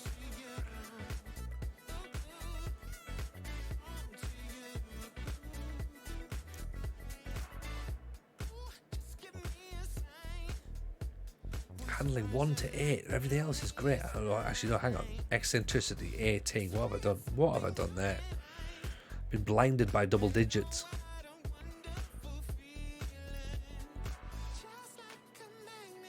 I'd watch it at work, but Wi-Fi shit. Yeah, I think you need a pretty strong Wi-Fi to get through that, to be honest. Clash of the Castle and Worlds Collide, if you haven't seen them. Yeah. They were good. They were good, I think, to be honest. I mean, they could do a drop in Roman Reigns. They could do a getting the title off Roman Reigns, but they're not going to. You know, like, they're going to give it to whatever 1,000 years or whatever his title reign is going to be. So it's one of those. You know, they know why he's getting booked. I think in my head, I imagine that it's going to be Cody Rhodes is going to come back at the Rumble, win the Rumble, and then win the title at Mania. That's how I think it's going to be. So we've got a little bit of time to set out until we get there, but that's what I think is going to happen. I haven't watched NXT for a while. The Fatal 4-Way tag match was fun. Yeah, that was great. That was great. That was really good. Proper good tag team wrestling is great to watch. And you know what? The women's match at the start of Clash at the Castle as well was perfect for that as well. Bayley knows how to work a crowd. She definitely knows how to work a crowd. Excellent having her back, I think. It was just fun to watch. If the rumours are true, Jacob Fatu could be heading to WWE. Was that not a thing that was happening already? They were talking about getting him in before, because if they do, then it's an obvious pickup, but it's a good one. Cultaholic said Bayley in the UK is Bret Hart in Canada. Yeah, that's a great analogy, actually. Yeah, but she's just so good. She's so good.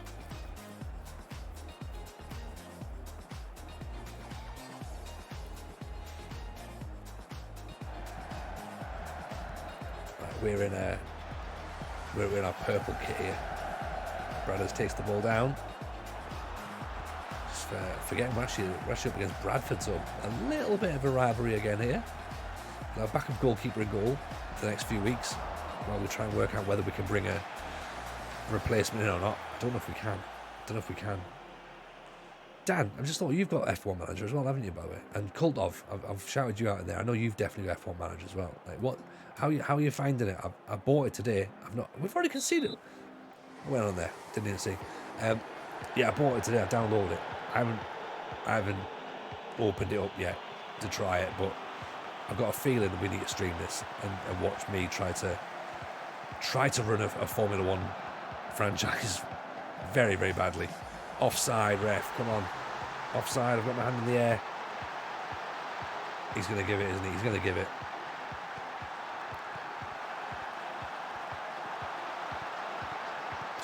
Shocking. I mean, he's onside by a mile, but still. Right. Still.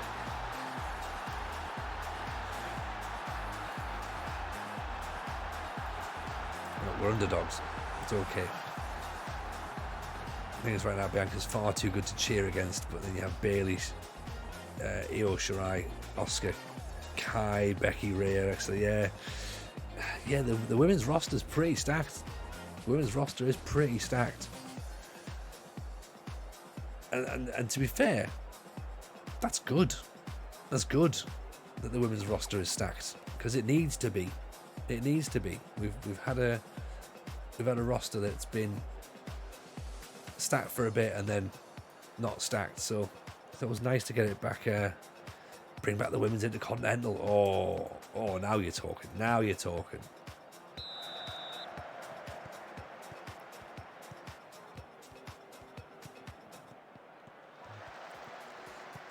Yeah, I think there's just some decent talent kicking around now. Like the women's hardcore title. Yeah, could you imagine that? I love Sasha to turn up in AEW and feud with Jade Cargill. I tell you what, Rhea Ripley and Jade Cargill would have a decent feud.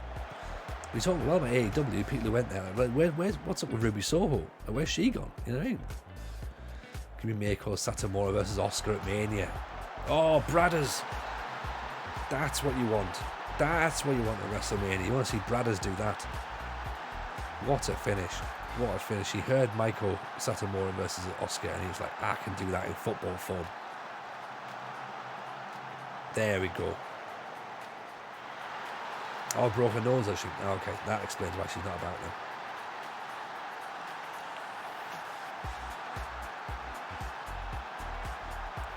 Brock versus Walter for... Fucking hell. That would be amazing. That would be outstanding. Like, I love the fact that no one's told Brock Lesnar that wrestling's not real. It's just... Like, nobody's even attempted to tell him. It's like... Took a bump on her neck. Ooh. Bless her. That's the thing, there's a couple of... Oh. Walter versus Brock would end the city. Yeah. Winner faces Vin Diesel in the Fast and the Furious 12. Yeah, it's a good finish. It's a good finish, that one.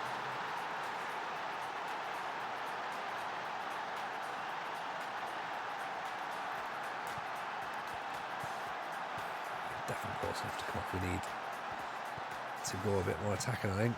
So let's... I've got a feeling they're going to get in each other's way, but let's try this.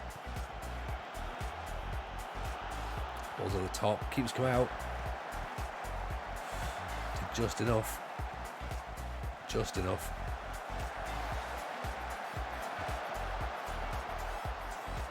That'll do.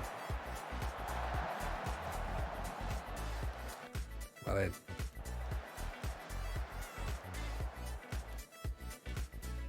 Right, let's change out. So Benjamin's on the yellow card. We'll put Hoey and come in.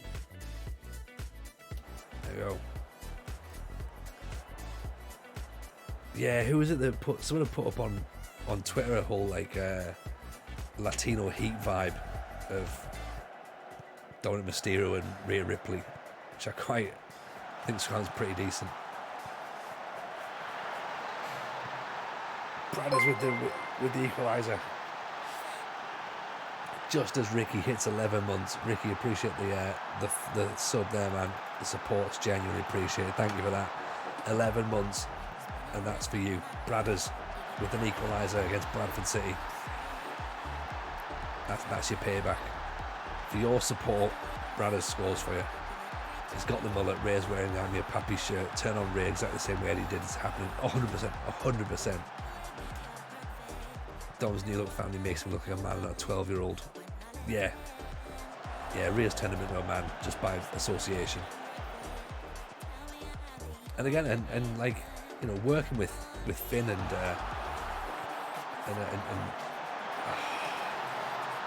Priest is going to help him as well.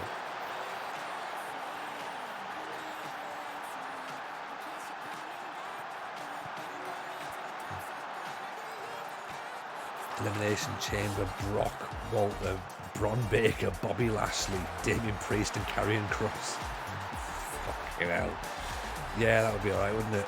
That would be alright.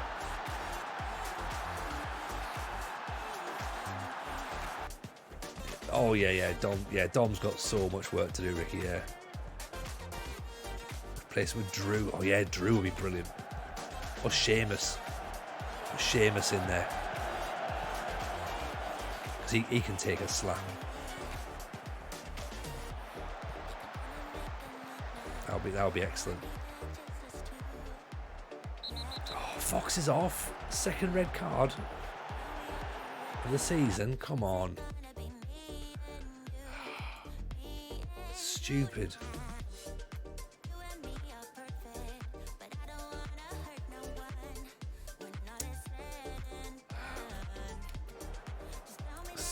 Silly red cards to give away.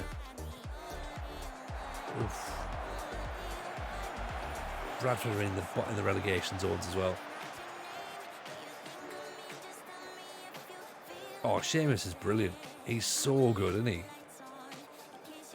Like, just gets his head down and works. You know, he doesn't do anything flashy. Doesn't do anything. He's Claude Makelele. Essentially, does all the dirty work, like, you know, does the bits that no one really wants to do, turns up, puts in a shift, does a good show. Apparently great in the locker room as well. Chest mutilated, yeah, exactly. Just knows what he's doing. Plus, as well, I've got a lot of respect for him with the whole. He put a load of videos out when he was getting into CrossFit. So he was looking for like a way to lean up, because obviously he used to be a bit more sort of chunky and less defined. And obviously he hangs out with Rollins and Joshy G and Becky to train. So they got him into CrossFit, and he used to do these what were they called? Celtic Warrior workouts he had. Google it on look for it on YouTube, yeah. And they had him doing CrossFit when he first started, and it just destroyed him, absolutely destroyed him. But as Sheamus does, put the work in and look at what happened. Like, look how good he looks now. You know, just goes and does it. Riddles versus Rollins. I must admit, I've not actually watched that match. That's one of the one match I've not seen yet. But I will go back and have a watch of that. So yeah, like, I think overall a good weekend of wrestling, to be honest. Ricky, I'm a big Roman fan, but my God, he doesn't need the straps anymore. It's made to be that Drew took them the other night. Yeah, like, I agree. I think that was the moment for Drew. And they know that as well. Like, the bookers know that as well. Because Roman doesn't need it. Roman doesn't need it. But the problem is if they take them off Roman, then they'll instantly want to put them straight back on him. It's the same problem they had with Brock for a while. You know, they almost felt like, oh well, we have to have them. They have to have the belts, because if they don't, then who has the belts?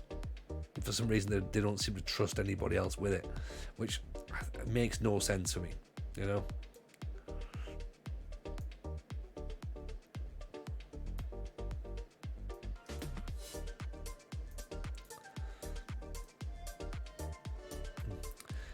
You were there for the pop for Edge. Yeah, that sounded great. That sounded really good, actually. Love to see AEW do a pay-per-view. Maybe it could happen. I think that, to be fair, there is the possibility, obviously, with Tony Khan and Fulham, there is a possibility that could happen. So, and again, it would be a way to deflect some of the negativity that's currently floating around. So, you never know. Again, they'll have looked at it and they'll have thought WWE did decent numbers. They didn't sell out, I believe. So I believe that the stand behind the hard cam. Ricky, you might be able to tell me this for true or not, but I think Leluja would put up a post that the stand behind the hard cam hadn't sold out. Whether that was deliberate or not, I don't know. But yeah, 60,000. You'll take that. Empty and blocked off. Yeah. Oh, what a ball. Bradders. What about that? But yeah, you've done 60,000 tickets. Plus your pay-per-view sales as well. Like, obviously, your WWE Network. So yeah, why not?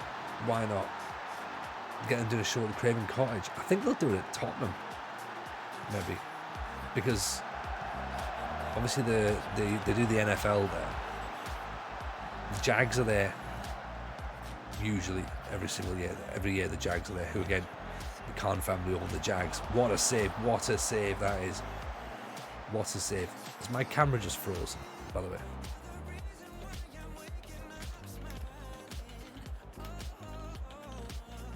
Just yeah,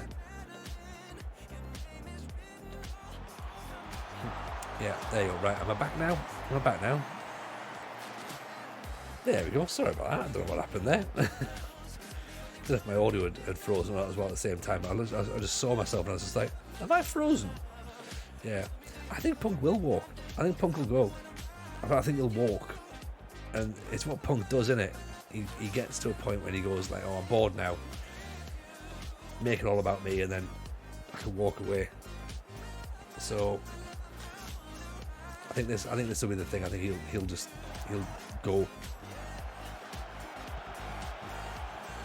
I'd rather see Punk arrested, to be honest. Oh, what a strike that is! What a strike that is! That had absolute flames on it, didn't it? What a hit this is! I mean, there's Route 1 and there's Route 1. Bang! Pick that out.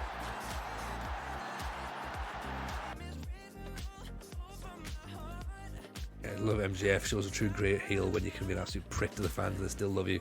Yeah, 100%. 100%. Like, and you look at how he's worked that angle. He's kind of done the Punk way, but without being a bellend about it.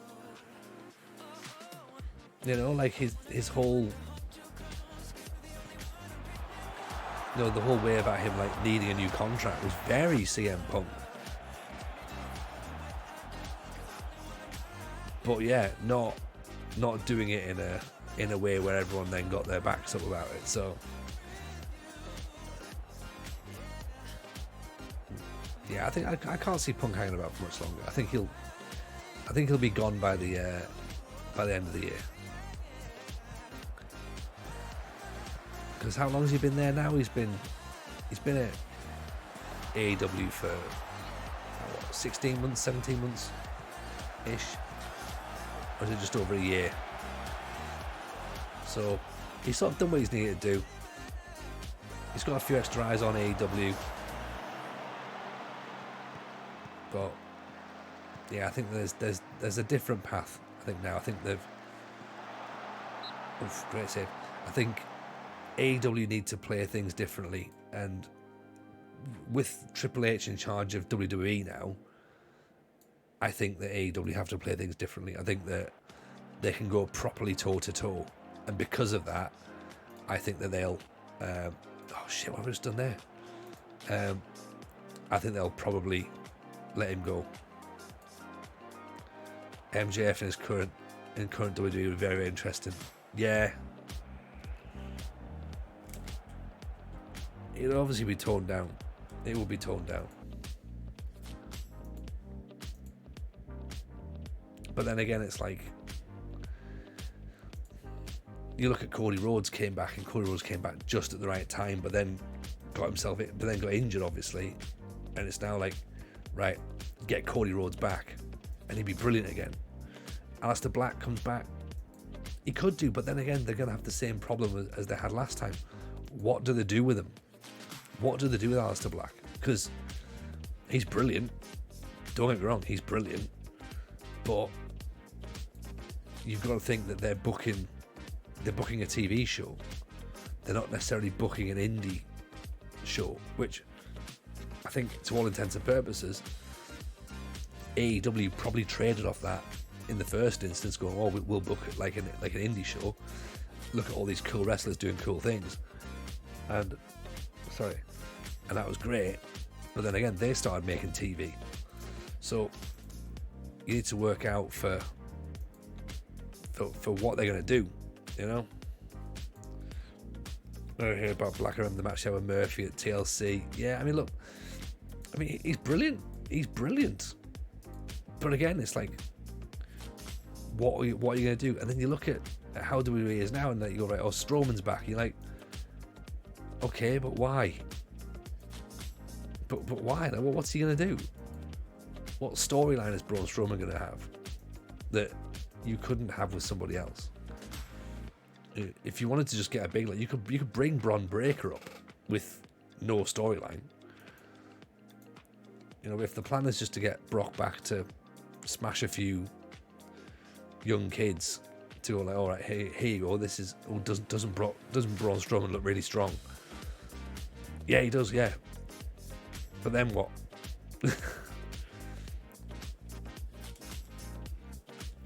Strowman controlling his narrative and joining Bayley's gang. Black returns and replaces Priest as the leader of Judgment Day. Well, yeah, I guess. But then it's really shitting on Priest, isn't it? I just don't know. I don't know whether they put him. Did they put Aleister Black with Karrion Kross? Maybe. I mean, yeah, Bray Wyatt to come back will be excellent, but do they have it? Do they do it the way that they did it before? Or do they let him come back and do something else? Because again, that's the beauty of Bray, isn't it? That he can do whatever he wants and he can make things different. So the Fiend was brilliant. Like, you know, where does the Fiend fit in with, you know, when you're making a TV program that's not really based around that sort of stuff? Like, how does he fit in? And I guess that's what you need to think about, is going, right, you've got these great parts, these great performers, these great athletes, and yes, they can work a great show, but who goes where and when and how? And, you know, is Bray Wyatt versus Roman Reigns? Like, promo-wise, yeah, Bray's going to have a great time, but Roman Reigns ain't going to keep up with it. Aleister Black versus Bray Wyatt, yes, that'd be brilliant, but how many times do you want to see that? Aleister Black versus Karrion Kross, yes, brilliant, but how many times do you want to see that? And I think that's what they need to work out. And because again, like, you know, you look at people like, for example, Balor, they sort of scaled down, they changed and they moved him back down to NXT. Whether that was his choice or not, I think it was potentially his choice to go there, and sort of put himself back over again, or do some stuff. What a goal that is from Brothers! Great ball from Belongo. Also, as well, Johnny Gargano's back now, so you've got that. You got him; he's in there. Tommaso Ciampa obviously there'll be something to do with him. Then you've got all the daft people like bloody. Oh, yeah, no worries, Eli. Good to see you. Like I say, get some sleep with the little one as well, though. I'd love to catch you up again. We'll see you very, very soon.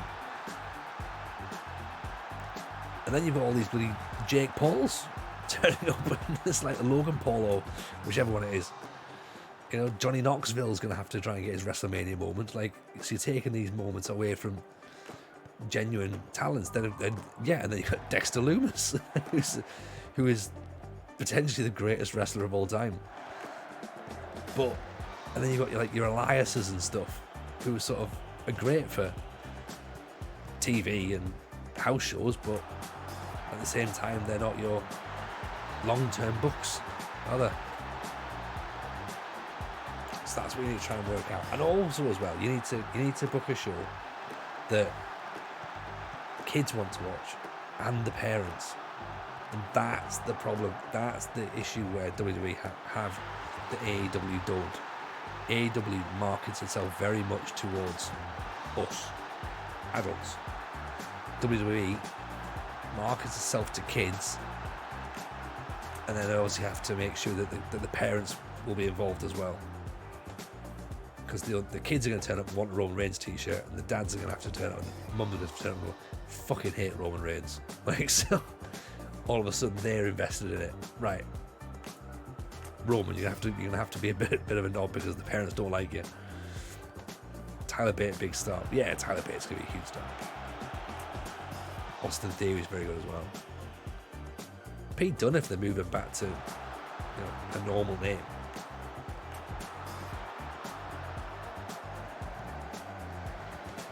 But that's part of WWE's thing now, isn't it? They don't want anyone using their indie names anymore because they've already been burnt. Is that a goal? No, it's not. They've already been burnt, obviously, for copyright. So, or sorry, not copyright, trademark infringements. Mania triple threat. Bate, Dunne, Walter. Oof. That'd be good.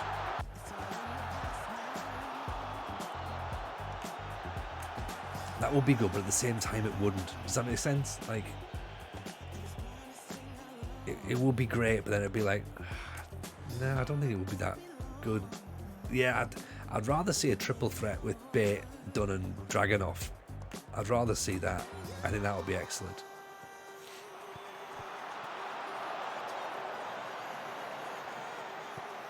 Gunter could be champ within 18 months. Yeah, he's putting it in the Intercontinental, isn't he? But it depends on what they do with NXT Europe as well. There's a vacant belt to put on someone straight away there. I know it's potentially not the belt to have, but Gunter would be the perfect European champion, or Ilya maybe.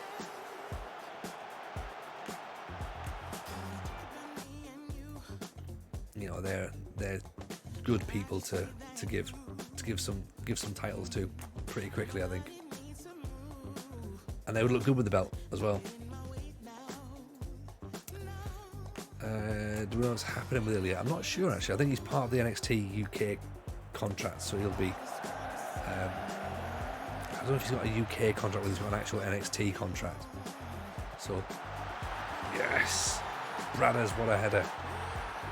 If you've got an NXT, from what I understand, if you've got an NXT contract, then you're fine at the minute. If you've got an NXT UK, then you're free to work indie shows because there's no NXT UK at the minute. They'll of course redo everything when NXT Europe takes over. That's from what I understand.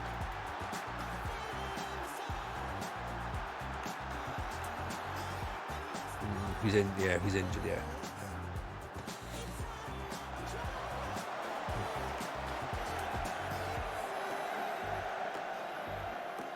Look at this, 3 points off the playoffs, everyone. Oh, did you like it? Did you enjoy it? Yeah, Demo episode's great, isn't it? Demo episode's brilliant. Jump on FMT, by the way, guys, if you haven't already done so. We do have Big Demo. We're talking about wrestling. We've got Big Demo on this week. Former Killian Dane, you may have known from his NXT days as part of Sanity. But yeah, he loves his FM.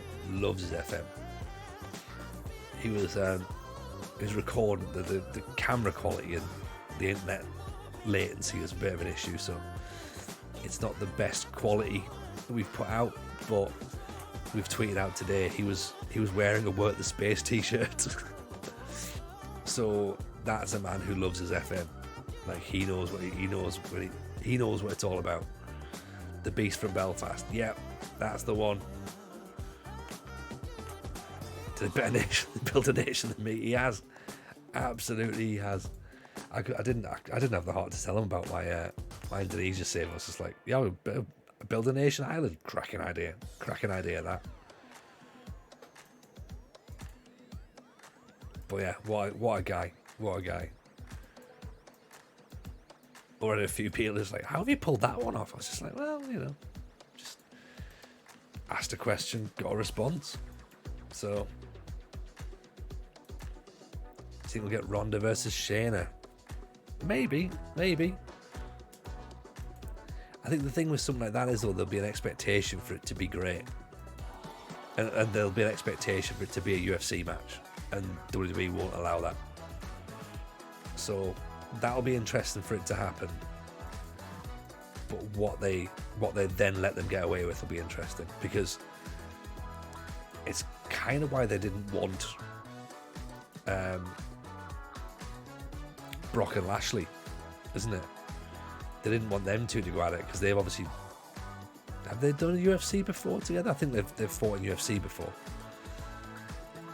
So again, there was that thing of they didn't really want them to get back in the ring, because it was like, they're gonna fucking twat each other properly, like, and all of a sudden these contracts are very, very expensive, you know, and you've got a lot of expensive talent that you don't want injured. So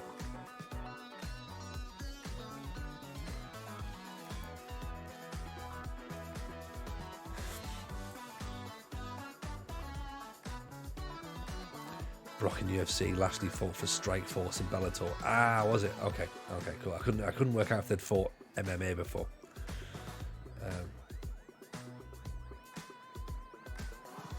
Imagine being scared of Brock and Bobby battering each other and putting Sheamus and Walter together. Yeah, but I think there's a difference though, isn't it? Like, if you've got, they're performers, Sheamus and Walter. I think they both say that themselves. Like, if you're a trained fighter, then there's a very, very different thought process that goes onto that match. Like, you'll know that person's willing to take a punch. You know that person's willing to get cut and keep going. Like, and there'll be a pride thing in that match as well, to go, right, we're going to make this look as realistic as possible, so therefore we are going to fucking batter each other and go for it. So, you know, there's that to look forward to, which, to be fair, I'm all for that.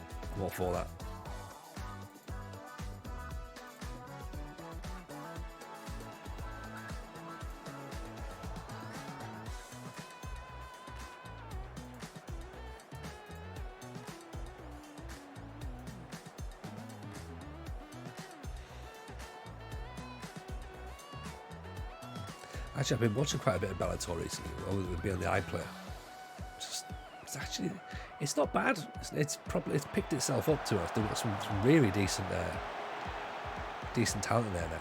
And when a few years ago it needed to build itself up, but yeah, they've started to get some decent fighters in there now.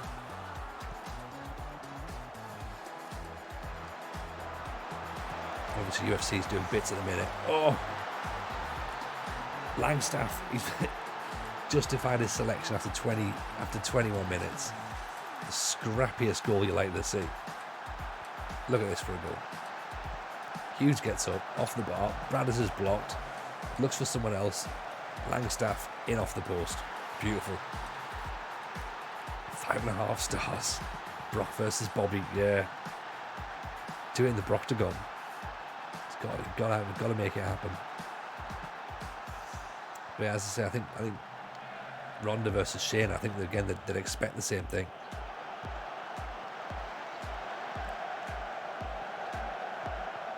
Oh, Walter versus Sheamus for 5.5 out of 6. Is it? I think you're probably right. It was a slobber knocker.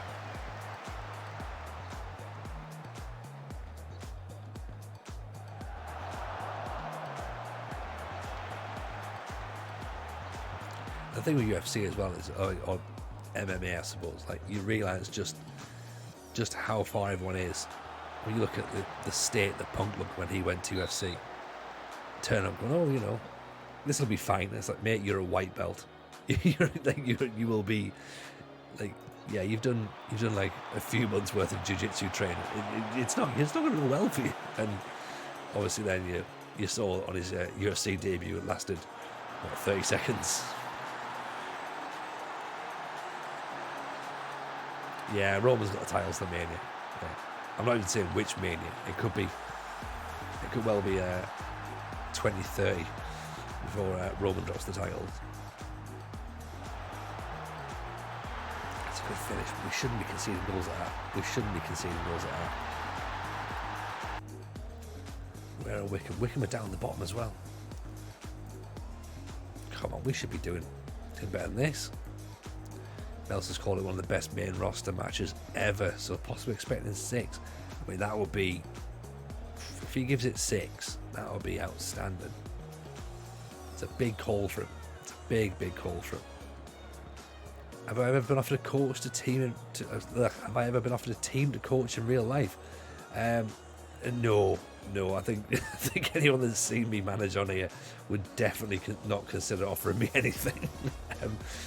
Interestingly, though, we have. I mean, well, we've jokingly had someone on Discord offer it before, but I think it was very much a manage one match just for sort of the exposure of it all. But with having 2 sons, youngsters, it is something that I'm looking into. I need to consider doing coaching badges for the kids levels. So yeah, we'll start to look into it. I've probably left it a little bit late. I probably should have already been doing it by now, but pandemic and stuff. But yeah, I'd enjoy it. I'd be very, very keen to do it. Whether the players would be keen on a 4-4-2 narrative-based structure, I don't know, but Langstaff, Dadders has got to finish it. He's got to finish it. But yeah, I think it'd be fun. It'd be a lot of fun. Nearly an interesting little move there from Hoey. As a manager, rather in the Champions League with your club or a World Cup with England. Well, given the fact I'm a Scotland fan, the Champions League.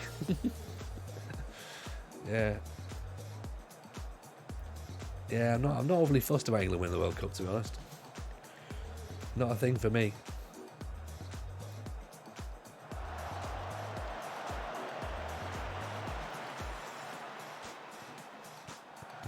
Even the World Cup for Scotland, I wouldn't be that bothered about. I'd rather club over country anytime. Although imagine being the manager who wins the World Cup for Scotland. That would be pretty good, though. That'd be decent. Ball's just being played up there. No one's. It's just not going to Hudlin at all, is it? Plus he's knackered. Can't make any more changes. Oof. Well, exactly. That's the thing. This would be part of it, wouldn't it? I'd get the club to, I'd get the nation to the World Cup. That would be the first thing. Everyone would be like, "Fucking hell, this guy's a genius." And then when I lift the World Cup, then unbelievable, absolute scenes. Hughes, Langstaff, Doyle for defender. Belongo, Langstaff, Benjamin. What are we going to do? Get the ball in the box. That post Belongo. Thought about it. Hughes. Greece won the Euros, never give up hope. Richard's right, Richard is right.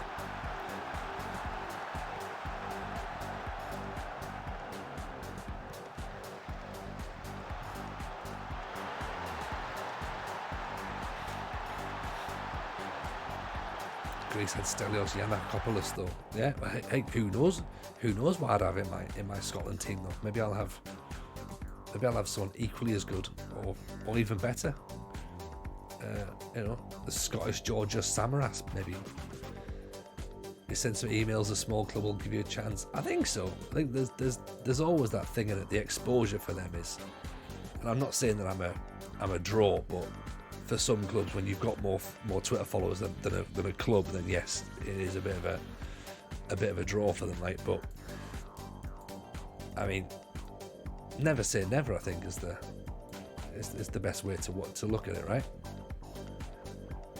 Do we should do a wrestling World Cup? Yeah, do it in Saudi Arabia. Oh no, wait, no. When's the next youth intake? It'll be in March, I'm guessing, because obviously we only just started the season, so we're in September right now. So it'll be something new, streaming you how to coach a real team. God, could you imagine? Could you imagine that? That would be amazing.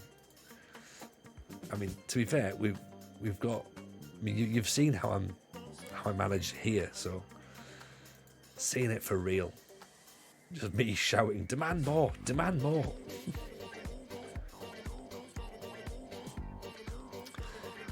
Of course, yeah, you've got a new gen, haven't you? Have you already cashed in, Razio, or is this your, or is this a second one? Because you had one before, didn't you? If you had one before, have a little look at the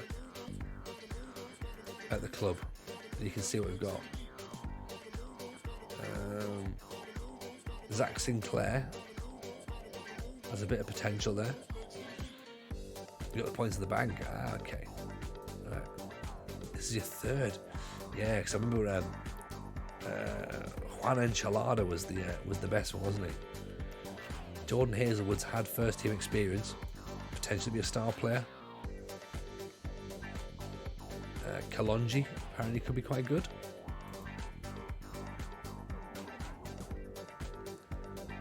Tom Northcott apparently could maybe make a stand as a first team goalkeeper in the future. Who knows? He's having a little go right now. So Clash was halfway to a World Cup, or was it Dakota New Zealand, Ray Australia, Seamus Ireland, Walter Austria, Drew Scotland, Oscar Japan, Edge Canada, Ray Mexico. Yeah.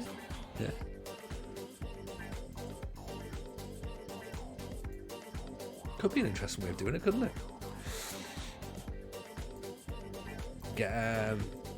Get Miro back. That's Bulgaria. Alistair Black's Holland, so get him across.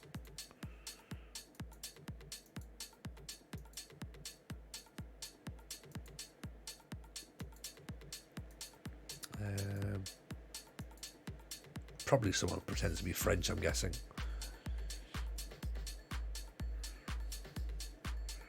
Re-signed Tegan Knox for Wales, yeah.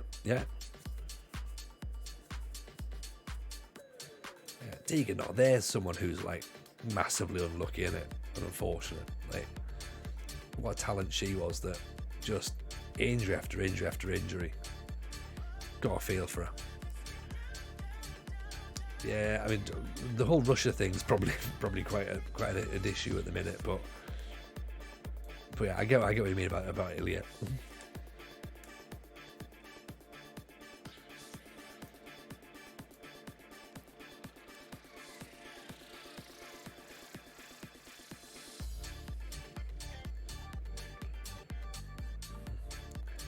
Hughes is coming off because he's just not doing it, is he? Done for England, Kofi for Ghana, yeah. See, it writes itself, this, doesn't it?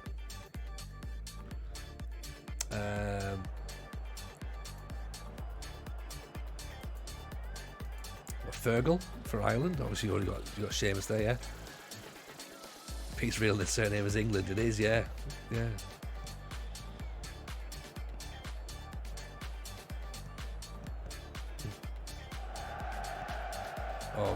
Oh dear.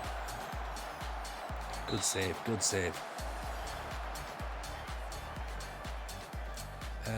There was a French one, wasn't there, in the in Imperium?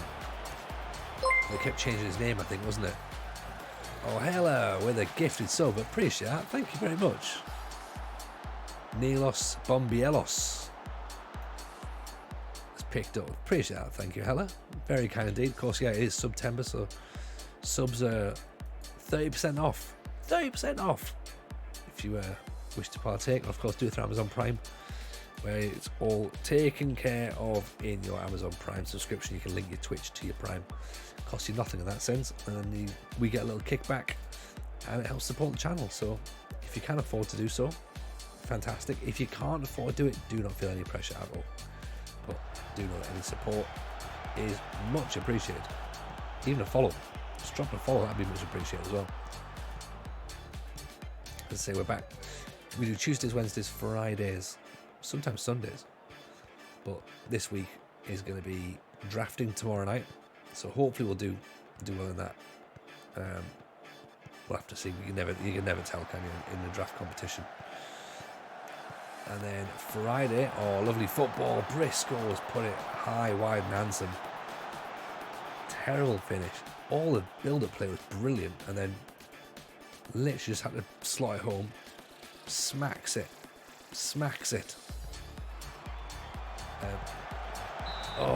Again. Briscoe's there and thereabouts, but he's just not getting involved, is he?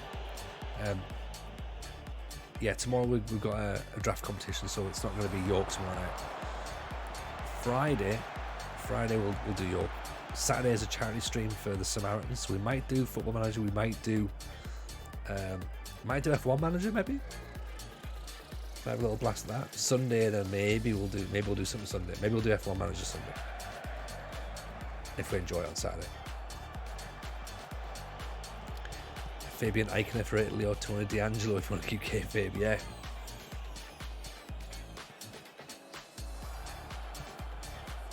Big Swiss Tony for Switzerland, obviously.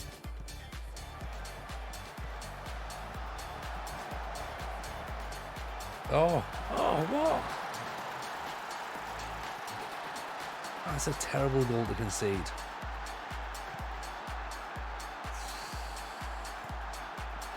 Awful. Great. I mean, look, I know he's the backup goalkeeper, but the defenders have got to cut it out as well. It's not the goalkeeper's fault for me, this one. I think this is the defender's fault. Like, Alman could get it.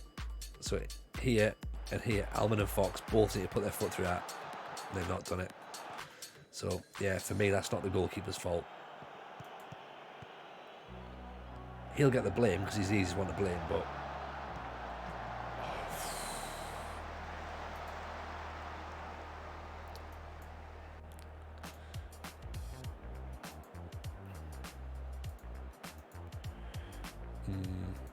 Browser's going to have to come off, isn't he?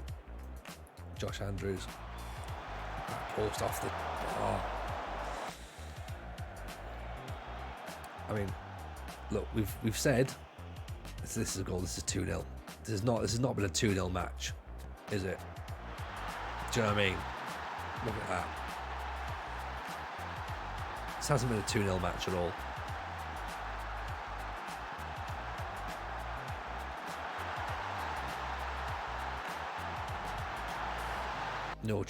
No chance.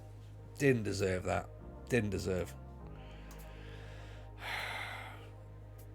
Gonna head off. A couple of Super League matches done. Gonna see you again. Hope you have a good weekend. Oh mate, Apocalypse, pleasure seeing you as always. Thank you so much for stepping in, of course, and hanging out with us. So yeah, we'll see you soon, hopefully.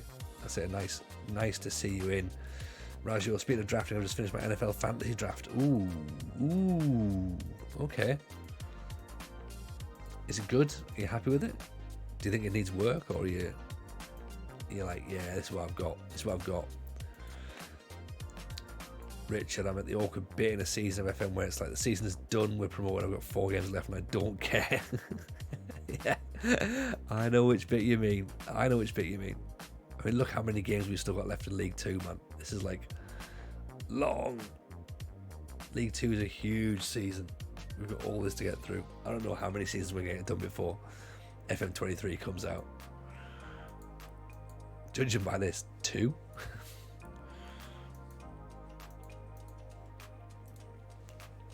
So this is just going to be like literally try and get as far into it as we can do. And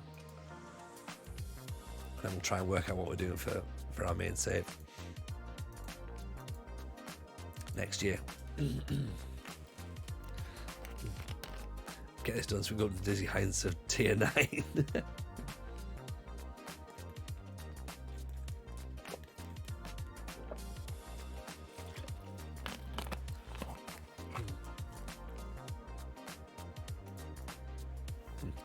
Remember as well, if you're in the Discord, then we've got a Scandinavian Triple Crown challenge still on the go as well. The plan being is to win the title, win the Norwegian title, not necessarily with Odds Battle Club, but you'll start with odds. Then win the Swedish league, and then win the Danish league. So try and do that as quick as you can. That's a good challenge. It's a good challenge because you don't necessarily get the Swedish job straight away. You know, you've got to wait for a decent Swedish job to come up. to be fair, I haven't got one. I haven't got a good Swedish job yet, so I'm still waiting for that. So we'll see. I did win the Norwegian title, but yeah, it took a little bit longer than everyone else. It took me 2 seasons. Everyone else did it in one, or at least a lot of people did it in one.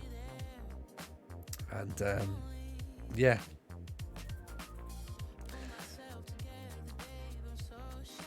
I've already seen people win the Swedish league. I know there's people currently managing in Denmark. So just like, what am I supposed to do? What am I supposed to do? Ideally, it's till the end of the month, so until the end of September, really, to get this done. But it's a tough one. It's a tough one. Up against Barnet. Oh, Barnet won the league. So Barnet came up with us. So where are they? No, they're below us in the league. That's fine. They're struggling as well. So 6 points the difference between us. Raggio's got QB, got Josh Allen. Nice. And Derek Henry, and Nick Chubb, and the Ravens defense. Yeah, you're fine. You're totally fine. It's everyone else who's got to worry now. You've got it sorted. Yeah, I think you're okay on that one. Try and keep defense out wide, I think. Crawley are currently top of the league with 28 points. We're currently 15th with 16 points. So not, I mean, we're 15th, right? 7th is on 19 points. There's 3 points separate us. So this is quite a competitive league. Yeah? 7th to 15th, that's what? 8 places, maybe? Separated by 3 points? Oh, Rio's giving the ball away, though. And they're on the attack. They're on the attack. Oof, well held, Northcott. That's what you're there for. Big ball up front, lost it.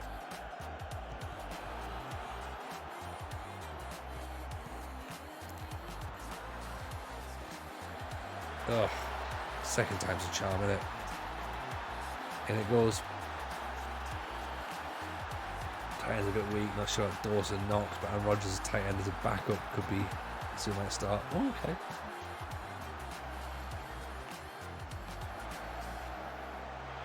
Yeah, tight ends are like, there's so few of them that get you really, really big points. You want to get one of those guys as quick as you can, but you can't sacrifice them for running backs, can you? That's the problem. Right, Bradders is going to have to come off. Bring Josh Andrews on. Bring Briscoe off. Put Hughes on. Go attacking. Demand more. Don't know what we're supposed to do. We're always going to be up against it. But yeah, Barnet, can't believe they've got that goal against us. 1-0 defeat. Not quite good enough. Not quite good enough. I think our luck's starting to run out a little bit. Which, again, we do have a substitute goalkeeper in there. The backup goalkeeper. I need to remember not to get too disheartened at this point. It's fine. We'll get there. You know? Peltier sacked by Stalybridge. Lee Peltier. My league at 6 points for a touchdown, so Packers tight end should be good for that. Yeah, he should be fine actually. Like as well that the NFL leagues, the point systems are all over the place, aren't they? Some which are like, it's like 3, you get like points for run attempts as well. So just by having a running back, you're scoring points.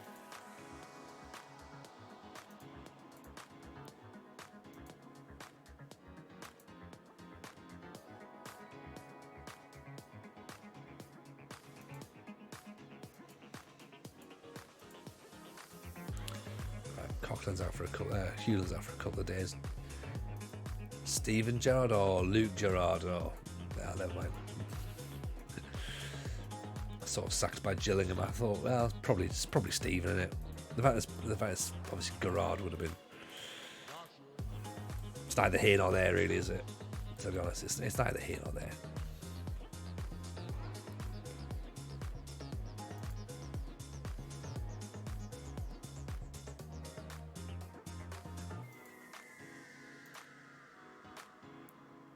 Thankfully, it's most yards and touchdowns, so pretty straightforward. Yeah, you should be fine for that, Razzie. I'm guessing you're going to win the league by a country mile.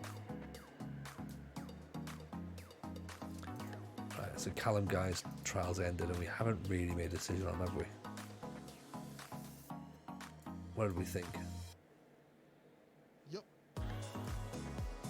Maybe not. Maybe not. Up against Crawley. Take a slow pace down off. I think that's been part of what that's been causing a bit of issue. We did make a change a little while ago, and I forgot to change it back. So if that's the reason why, then I'll take the blame for that. But I think that's only part of the reason, really.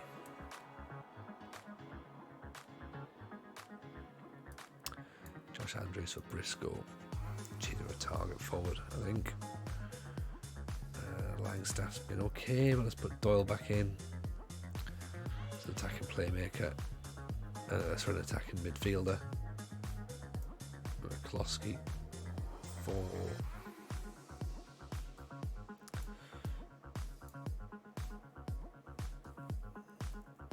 Davenport, maybe. Let's go for it. It's a bit more attacking, isn't it? It's a little bit more attacking. We are at home. Not exactly sure where Crawley are in the league, so that could be interesting. We're going to find out. They're top of the league. Of course they are. Of course they're top of the league. And we're going to go a little bit more attacking in the midfield. Why not? Why not?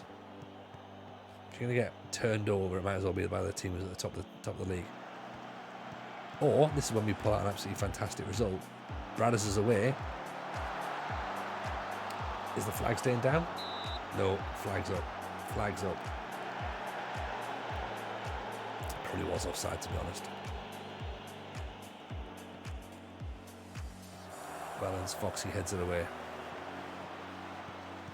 Savage picks it up though. Fox try and keep him out there. That's right, keep them out. Oof.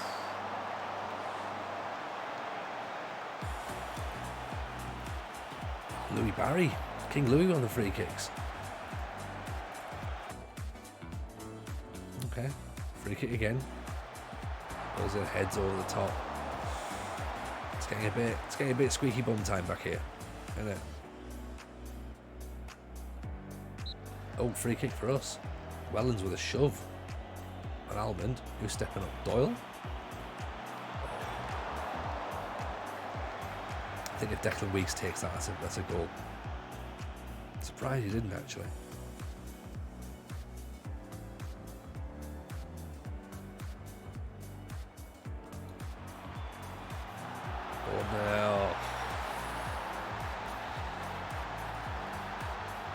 Not picking up the second man.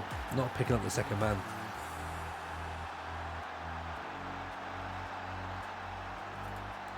So yeah, Heads comes in, back post, and then these two just stood watching him, being like, oh, look at that guy. You've seen him here. What's he doing? Right on the stroke at half time as well.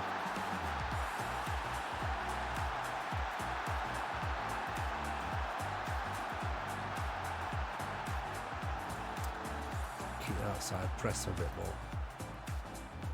Doyle deserves his yellow card, fine. Almond's on a it's already. I think we're starting to get to the point now where we haven't got enough to rotate just yet. So some of our decisions might not be the best because we're having to use players more than we maybe hoped to. It's a strange free kick, to be honest.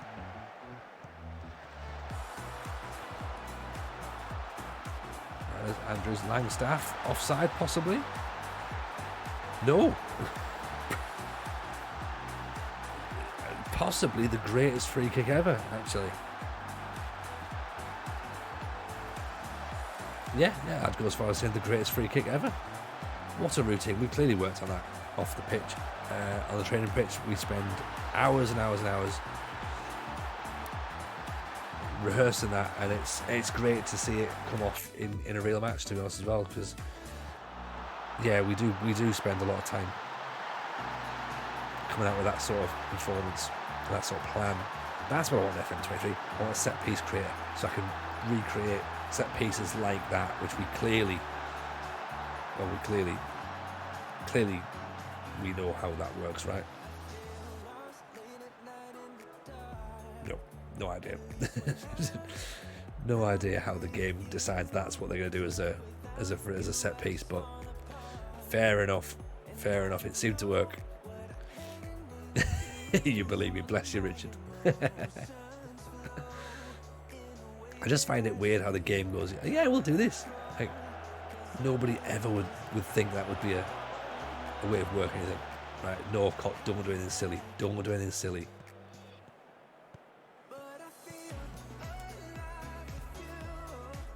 Oh, nice ball, but no one's going to follow it. No one's following it.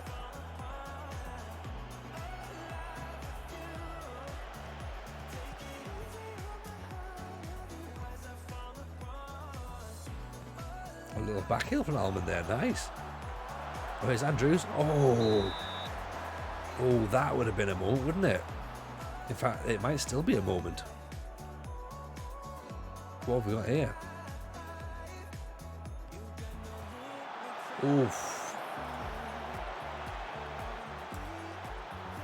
Hits it over the top.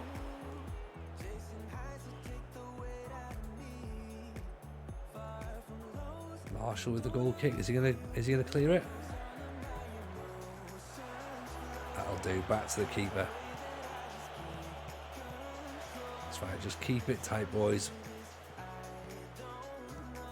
Don't do anything silly. That'll do. A huge point against top of the table. Weren't expecting that at all. Not expecting that at all. So that's fine. We're okay. We're all right. We're all right here. Yeah, no, nothing to worry about just yet.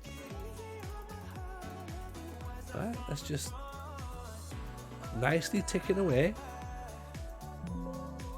Yeah.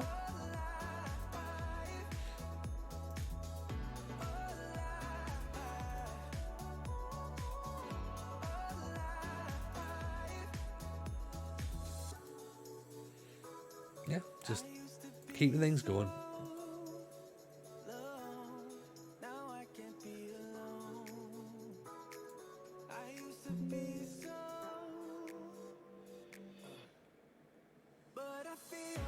Oh, Brackley fans that want their manager out. I've been there, Brackley. It's at 23rd.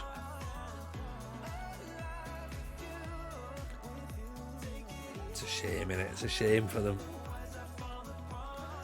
Kieran Alexander's got himself a call-up for the Trinidad and Tobago squad. Excellent. Well, excellent for him, obviously. It's terrible for us because we now lose him. He's out of contract at the end of the season, so we could... Well, we're not gonna get him, are we? This is the problem. He's not our player.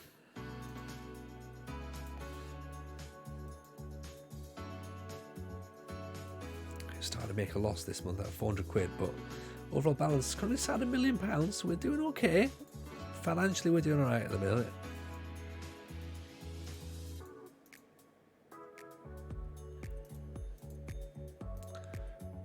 Greg Ollie's now a manager, is it? Interesting.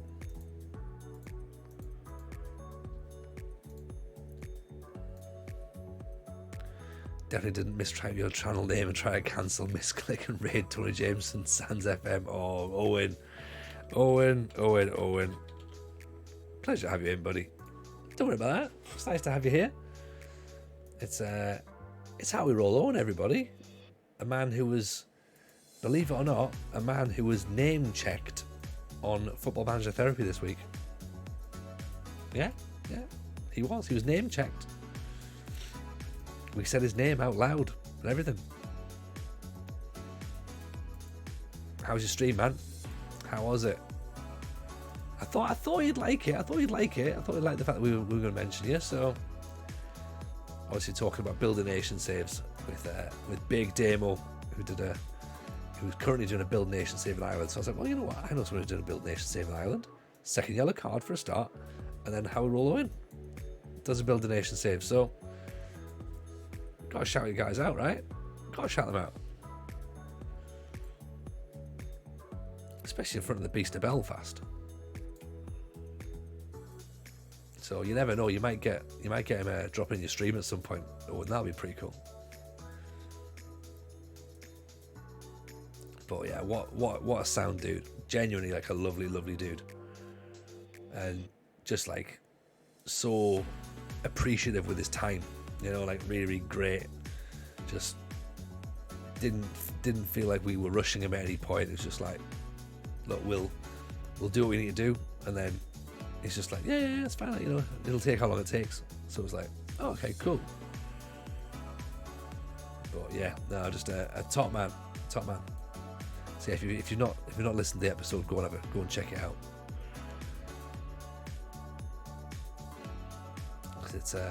It's very different from the usual.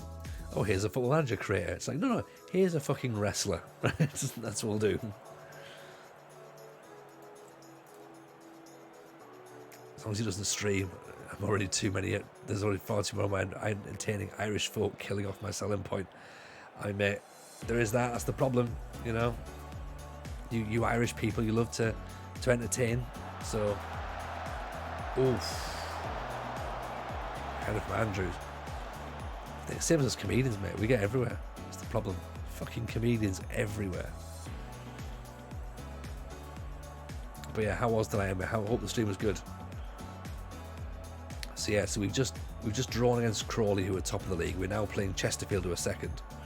So safe to say a couple of testing matches back to back. 1-0 down.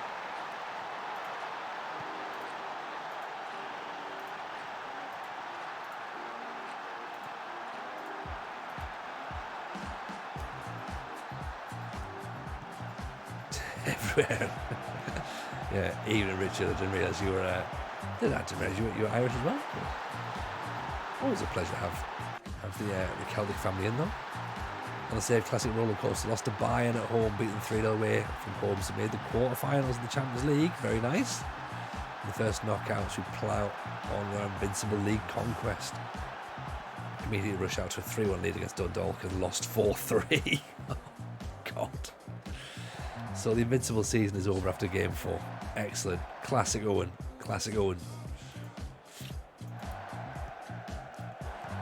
Semi-rage raided the wrong Silver Fox. Oh, that's a great goal.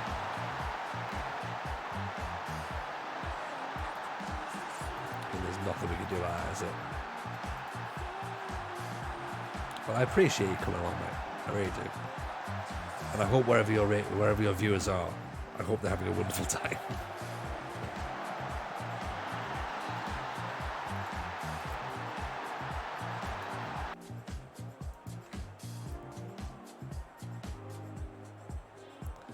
Thoughts on Chesterfield's logo? I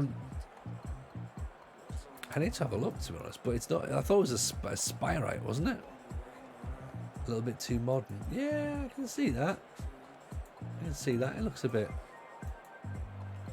How do I get to the actual thing? I might have to come back and click off it as we go along, but I can see where you're coming from with that. It's quite a modern thing, but maybe they're a forward-thinking club. Yes, I always thought it was a Spirite. They obviously rebranded it. They've rebranded it, you fool. Rebadged it. Yeah. Interesting. He says. Somebody's sitting there going, not really, Tony. No. You need to redefine what you think is interesting if you think that's interesting. And you know what? Yeah, probably.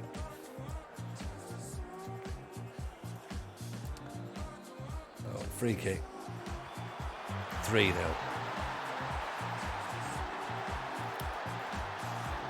Not a lot you can do about that, apparently. The big headers get over the ball, but it's a good ball, isn't it? That's the thing. I mean, we're still doing it. We're still right. We're still 8 points clear relegation, so nothing to worry about just yet. Nothing to worry about just yet. Oh, they were up there. Oh dear. Oh dear. They weren't happy about that, were they?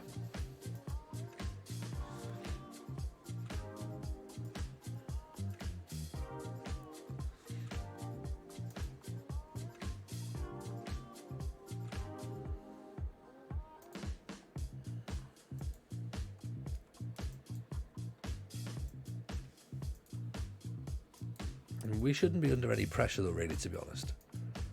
But what's that? 5 games without winning now. That's not. Yeah, okay, that's a bit of an issue. Right, let's have a look at this badge then. Yeah, it's quite. It's almost like Rangers have tried to make a new badge. Leeds under 23s in the Papa Johns, then Stevenage, Tranmere, Oxford, Hartlepool, Grimsby, Fleetwood, Leyton Orient. I mean, it's getting hard work now, isn't it? We started the season so well, being Harrogate, and then all of a sudden a bit more downhill than uphill, which fine, whatever. Stevenage is the match we need to win though. They're bottom of the they're bottom, so they're the ones we need to beat. Leeds doesn't really matter. The Papa Johns isn't really a thing we need to win, so we don't have to worry about that. Wickham have sacked their manager. I mean, they lovely leaving lovely York for Checksonhorse Grimsby. Yeah, I mean, hey, look, there's some options here for jobs, mind. Luton, Bristol Rovers, Burton Albion, the made-up team of the MK Dons. QPR would be a jump, wouldn't it? Oof, that would be decent. That Bradford, Gillingham, Stevenage, Wickham, Portadown, Yeovil, Poole, Weston-super-Mare, Crystal Palace in the Championship. I mean, obviously we're not going job hunting, but it's always interesting seeing what's around. But yeah, QPR would be probably all right. In fact, we're not even looking for a job, and then Bradford have offered us a job interview. Excellent stuff. They're currently 23rd in the league. I don't think we need to go to Bradford, to be honest. We should have a conversation with them, but I don't think we'll be interested in taking the job. Because remember, this is all part of a story, right? We're not like, you could leave York for Bradford. That's kind of a bit of a story there, isn't it? Yeah. There's no secret the dressing room is a poor atmosphere at the current club. I don't know about that. Set malaise, clipping the squad, players don't look happy. I mean, hey.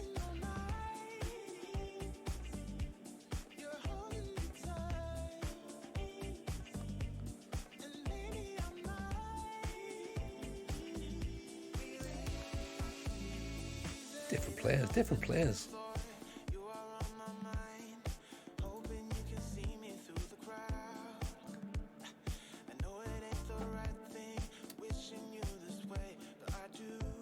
And we can probably get a decent dressing room there. You know what I mean?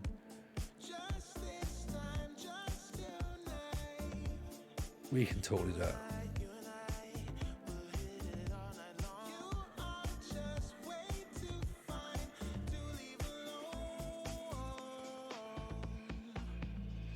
What they're expecting, avoid relegation. We could probably avoid relegation. Top half next season. Transfer budget of £477,000. That's more than we've got. That's more than we've got here. That is more than we've got. And a wage budget of 31. That's actually less, but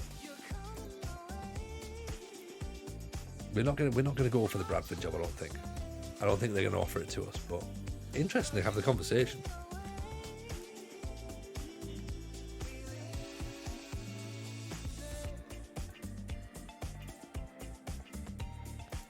I suppose the interesting thing comes where if they come back to us and go like, yeah, so when can you start? And we're like, oh, yeah, about that.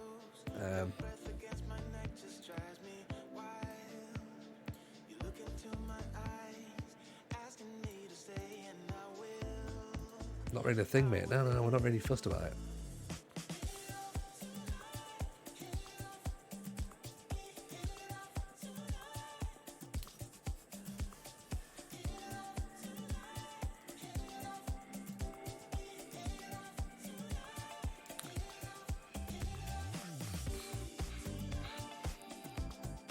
Players on international duty. Players on international duty, man, at this level. That's... What's the point? What's the point? You know what I mean? We're playing Leeds under 23s. International footballers at this, you know what I mean? It demands that scenario because you don't want it, but if they come back with a bigger budget, it gets interesting. Yeah, that's a good shout, actually, Richard. Yeah, I think I'm a bit too polite, aren't I? I'm like, yeah, well, you know, if you want to give me a chance, that's fine, but what else? I think it would be interesting if someone like QPR came in, because that would be a step up in the league for a start. You know, up another division, and it's a former Premier League club, obviously. Could we restore a bit of pride to QPR?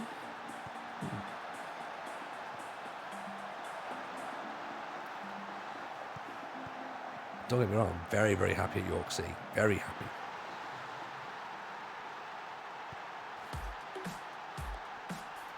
But I'm just conscious of the fact we might have to fast track our way through the save because the new game's going to come out in a couple of months' time, I'd imagine. So we need to get a bit of a roll on.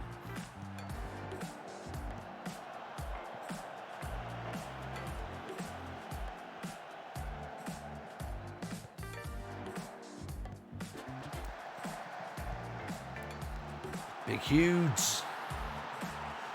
Okay, right, we'll win these games, that's fine. But we need to beat Stevenage. Use this as a bit of experience, a bit of morale booster. That's what we need. G the players up a little bit.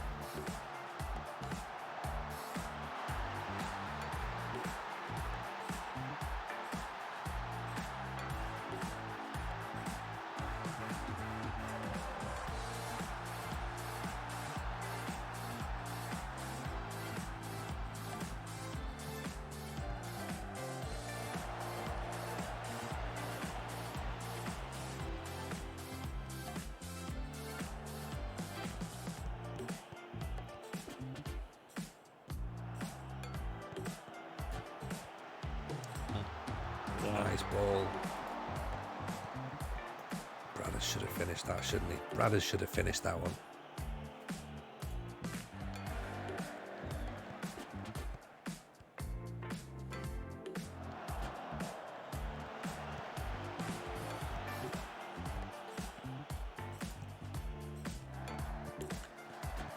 Yeah, don't worry, Bob. Don't worry. We're not going to go to Bradford. We're not going to go to Bradford.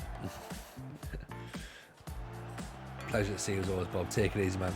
Catch you soon. I'll reply to that email as well in the morning for you. So I appreciate you taking the time to sort me out. As I say, you're a legend who walks among normal men.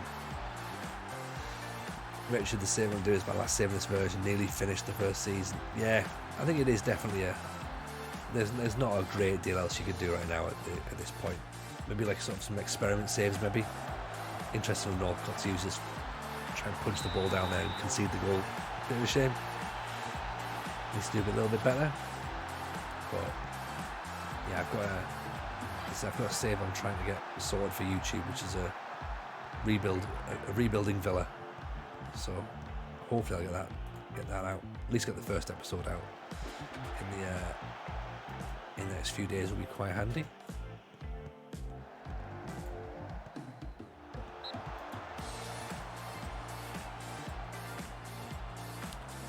Ooh, free kick at the edge of the box. Ish. Davenport hits it over the top. Okay, so at the minute we're still not through in the Papa John's, but don't worry. We're not expected to win it. But if we're up against the Leeds under 23s, that's a decent result so far. Good ball. Brothers is through. Oh, big Hughes. That'll do. Messy goal, but Messi goals are fine, right? Messi goals are fine. Starting in tier 10 in England, it's just how far I can get this club before the next game comes out. Yeah. And you know what? That is fun. That's absolutely fun, Richard. Absolutely fun. Tier 10s are great. Big fan of that.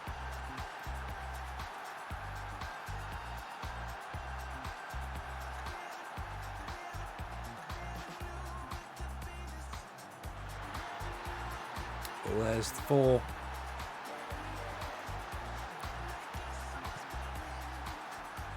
Declan Weeks. That's the sort of free kicks we need to be taking. Things like that. So it's going to get us goals. Yeah, perfect result. Perfect result so far. Take this into the Stevenage game. That's what we need. Otherwise, if we don't beat Stevenage, I think we're done for. We've got to start worrying at that point. They're bottom of the table. Need to win that game. So we might have to try and bring some players off here and try and rest them a little bit. Because again, we don't want to be running players into the ground.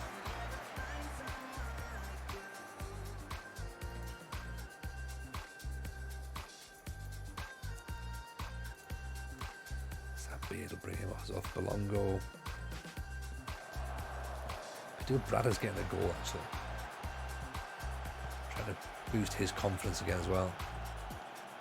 Hughes has managed to get a couple now, so that's good. Rio maybe bring him off, possibly.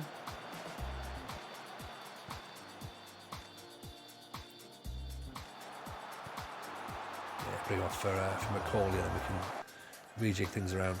So Doyle can drop, Langstaff can go up there. That makes sense.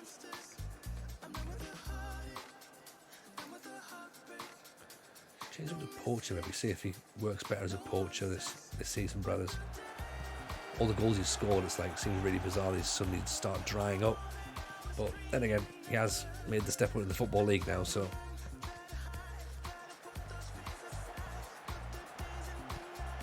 Oh, terrible foul. Get him off, ref. There you go, he's gone. He's gone. Rob Redhead. Rob Red card more like. It's not a red card, it's for Dooley. Oh, well played, cleared away. It's Perry. There's Redhead. Nice ball in, unfortunately. Very nice ball in. Good header though. But gone wide, which we'll take. 5 minutes to go. We're going to see this game out 4-1 up. Up against 10 men now.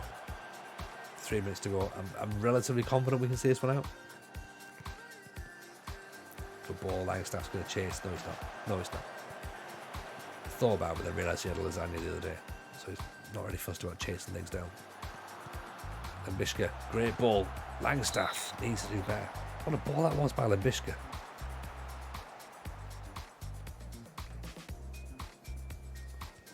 Limbasika, sorry, heads over the top.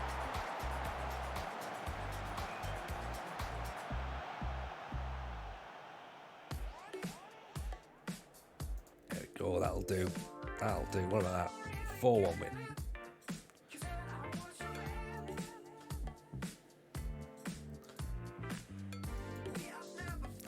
That's what we want. 10 grand for attendance as well. Thank you very much.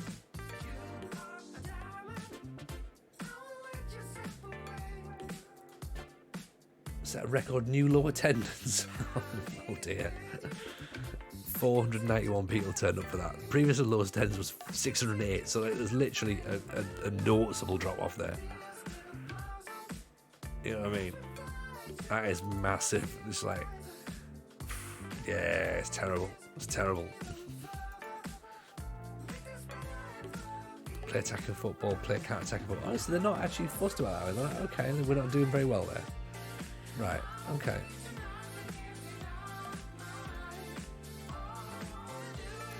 I mean, we are literally trying to not lose games. That's the thing. Let's hit out of there. Maybe be a bit expansive then. Let's see if that works, right? Okay, we'll go with you. Slightly more attacking football then, if that's what you want. Just don't worry. Don't complain if it backfires, right?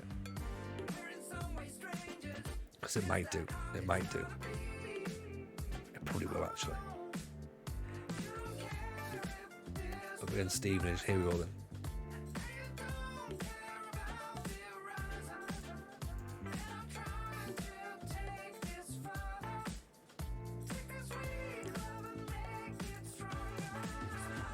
Three points. 3 points, please. That's what we need. That's what we need.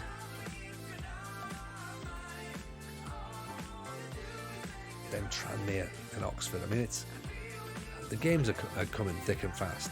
Yeah, we've not gone to Bradford, obviously. Bob was satisfied with the plans you put forward, but ultimately decided you weren't the right person for the club. That's fine. That's absolutely fine. Didn't want to go anywhere. Yeah. Yeah, no loss at all. Not going to Bradford, not a loss for us. We're very happy at York. Yeah, unless something bigger happens. We'll have to see. We'll have to see.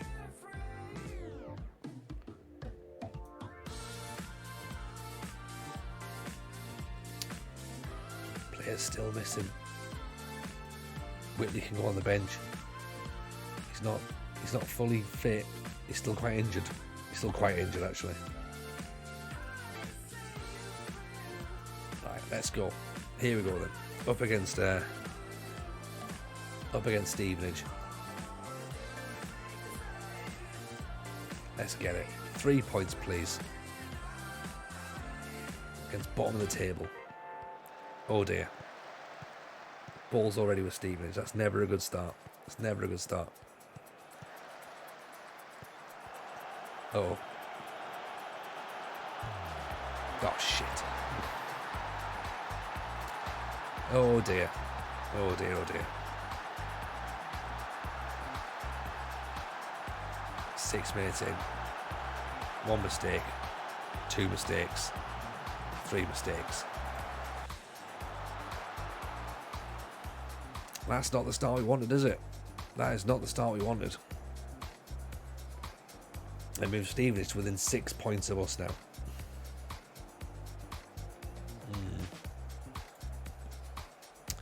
Have a quick little look at this. Maybe we don't go quite so expressive. Possibly every time I play bottom of the league this happens. Yeah, it always happens. It always happens, Rajo. It's just like the inbuilt narrative button of FM. Which makes sense. 2-0. 2-0.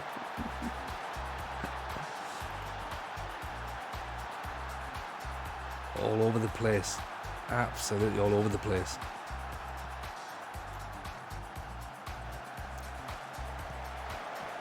Yeah, it is frustrating, but I guess when you know it's coming, then it's fine. Especially after you've just drawn against like the top team and then lost a second, I suppose. It's like you know the results coming, but there's nothing you can do about it either. Or like you end up like going 2-0 down and you draw 2-2 and you're like, well, what's the point of that? Do you know what I mean? Welcome. Hello, Abby. How are you? Welcome in, Raiders. How was your stream, Abby? All was good. Pleasure to see you in. Shauna C. Mal's in. Doyle's through. It's a goal. It's a goal. Welcome everyone to York City Struggle stream. Hope you're having a pleasant time. Thing is, right, it's not a major issue, this York City Struggle stream, because we're meant to struggle. Yeah, we're in the National League. We're in League 2 now, actually, right? We're expected to basically battle against relegation. We're now playing bottom of the league Stevenage, and they have gone 2-0 up against us. So we're trying to battle our way back.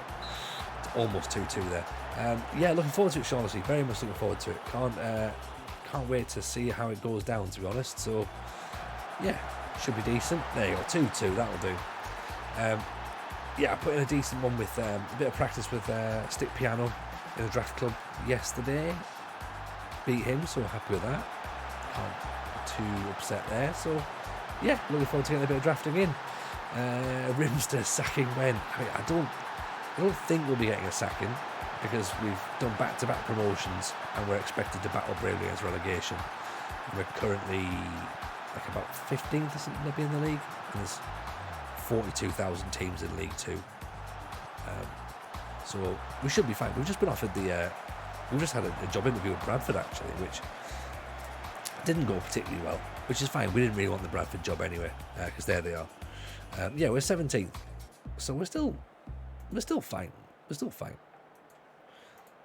Yeah, we've pulled it back to 2-2. It's certainly not the worst situation in the world, but it is a bit disappointing when you go 2-0 down straight off. So I say, oh dear. Oh, you said that on Lazio and Slem and every other club you've been to. It's never. Yeah, it was Sampdoria, not Lazio, Sampdoria. Yeah, we'll get sacked eventually. It's not a problem. It's part of the game, isn't it? This is the problem. There's a lot of managers who hide behind it and go, "Ooh, you know what? I fear the sack." Don't fear the sack. Like, you get sacked. It's realistic. You know, there's no point booting off about it. There we go. Mal, I presume York are massive. Yeah. At the minute, we're probably like a reasonable size. York are adequate at this point. After convincing the board not to sack you 15 times and sack you at the end of the season. Exactly. And you know what? We all had fun. That's the important thing, Rimster. It was fun for everybody, including myself. Look at this. Legends still awake at this time of night. United City FM, how are you, buddy? Pleasure to see you as always. Big shout, of course, to Kev. Give the man a follow. If you like your legends decent, then Kev's your man. Nothing wrong with being adequate. Exactly, Mal. Exactly. There's a lot to be said for trying to better yourself. Just take medium. That's the best way, innit?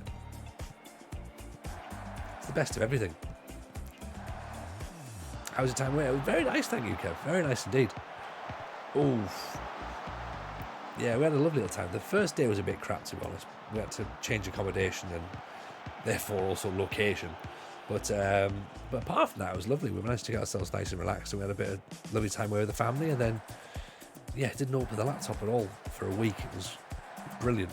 Then obviously came back and realised I was like, oh yeah, need to start streaming again.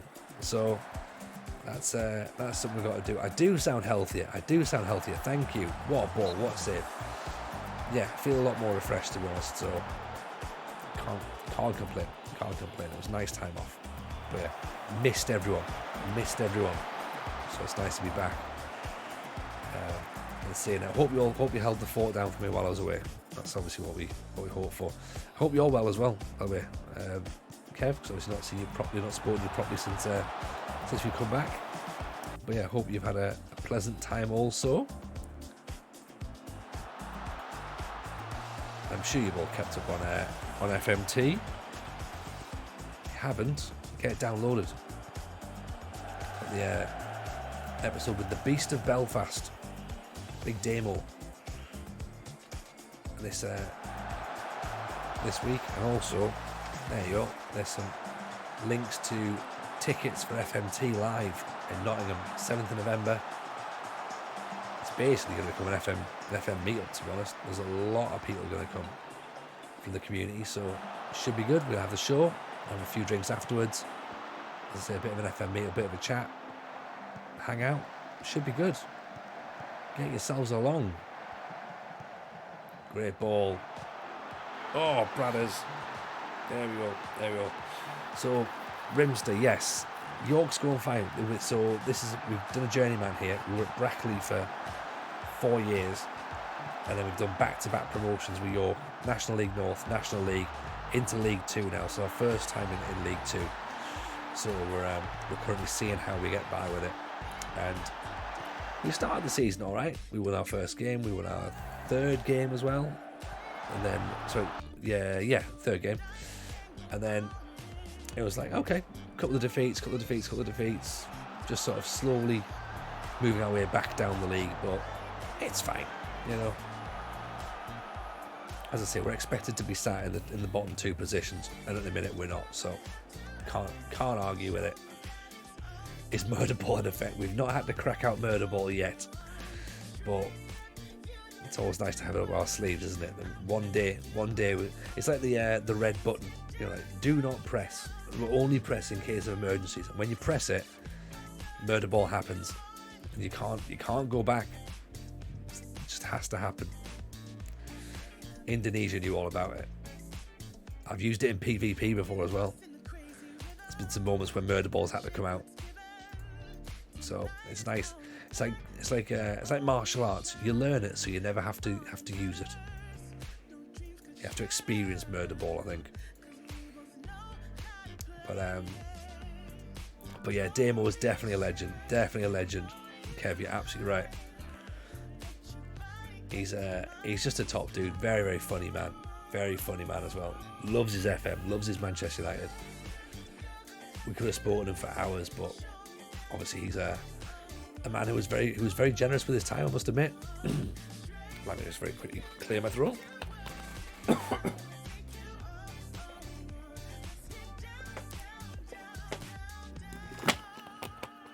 Yeah, a man who was very, very generous with his time. So we were conscious not to take too much of it, but yeah, just a top dude. It's a very, very fun episode, I think.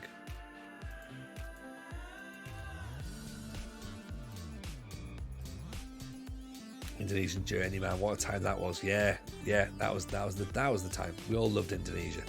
We should go back to Indonesia one time. Yeah, catch you soon, Rimster. Pleasure to have you in. Nice to see you, of course, as always. Who knows? Next time you're back, we might well be sacked. Look, we're not insecure. We're not insecure at all. QPR job is still there. I would be tempted. I would definitely be tempted by that. Andy Impey is currently in charge. Kellen Watts. We had him before on at Peterborough. Ken Butterworth. Look at Ken Butterworth. Also as well, they've probably got their Andy Stockbridge. There you go. See, why would you all want to get rid of such a legendary football manager? Exactly. They don't at the minute, but you know, who knows? Sometimes there will be rumblings of clubs deciding that they want to let me go. So some clubs are just impatient, Kev. That's the problem. They don't see the bigger picture. I don't think. Actually, what's my situation like? I have a contract till the end of the season. Okay, that's interesting. That's very interesting. You know.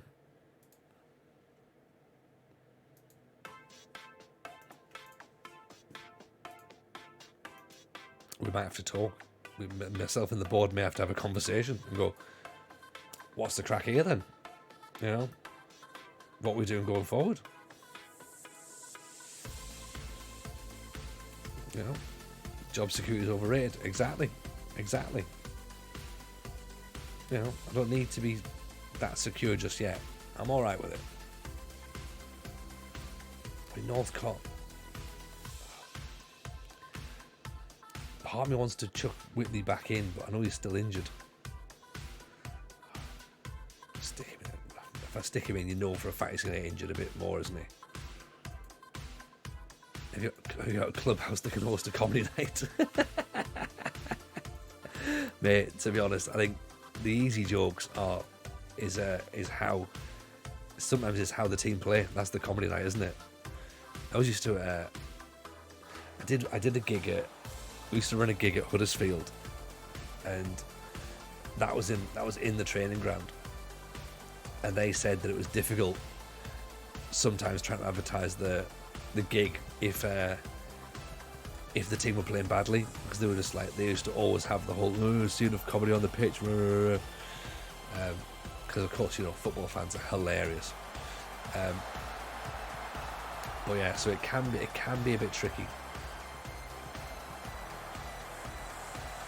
Jet Cotton Carson on the left, they're going to tear us apart. Two very, very good players. Mebuju as well. Coming to Huddersfield Town if you want to have a good laugh is a tough sell, I can see it, yeah. Yeah, the gigs were brilliant, by the way. They were really, really good. But yeah, it was a bit strange. One of the gigs we did, the rugby league. Is it the Challenge Cup or the league title or whatever? It was obviously being contested, and Huddersfield were about to win it, or they were playing. Might have been St Helens or whatever. They were playing in Huddersfield, and there was a helicopter turned up with the trophy that landed in the training grounds, on the training pitches, to then take it across to the Huddersfield Stadium to give to the team. So whoever won that year, the helicopter landed in the training pitch in the middle of the gig.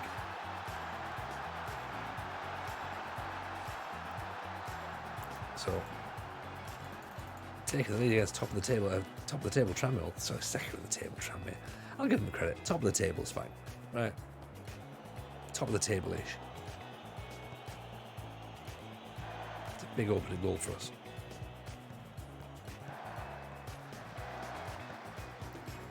Decent, Kev. How's the Scandinavia treating you these days? Anyway, are you still in Finland, or have you moved off?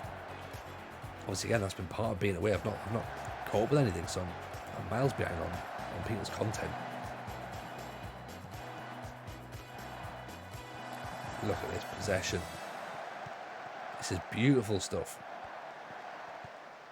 This is like watching classic Barcelona. This has got to be a goal. Oh, it would have been better had the ball just deflected off Bradders and into the goal. That was stunning football. Look at this now. 2 points off the playoffs. Now we're talking. Like, all of a sudden, this doom and gloom that we had a few seconds ago, almost erased. Doing pretty well. Going to win the Finnish league in tomorrow's stream, I think. I mean, let's just copy and paste that. Bring it back up tomorrow, shall we? But yeah, no, that's great, man. Glad that Finland's giving us. So you've done Norway, you've done Sweden, you've now done Finland. Does that mean is it Denmark and Iceland you've got left, or have you done Denmark before? Or I want to say you've done Denmark, I think.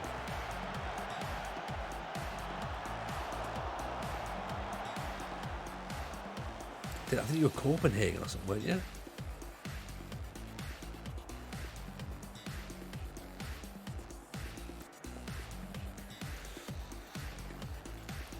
Looks like, I don't want to say this too loudly, but with a few seconds to go, we are about to beat Tranmere. Yes, we are. Yes, we are. What about that? Did Norway, Denmark, and now Finland. Failed in Sweden. Haven't done Iceland yet. There we go. So there's definitely unfinished business in Sweden. And business that hasn't even been touched yet in Iceland. So that all sounds terribly exciting. Terribly exciting.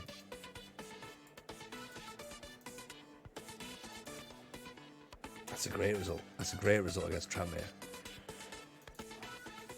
Now we all know that I'm sitting there going, Oxford and Hartlepool next? Did I get out of Norway? I did. Yes. Well, I say yes, I did. I won the league in Norway, so I won it in the second season.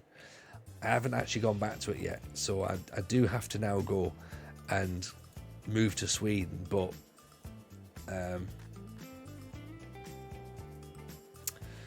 yeah, I've not really started.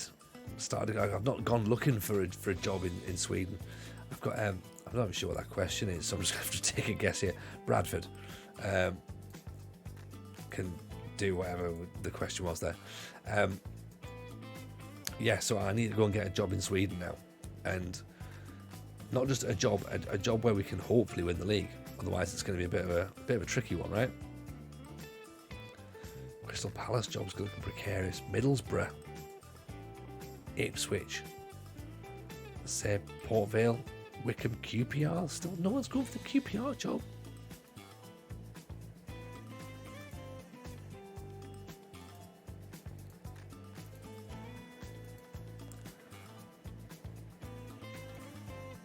Right, players are knackered. Players are tired.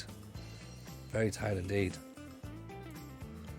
Foxy out there. Let's put McCloskey in for Kern.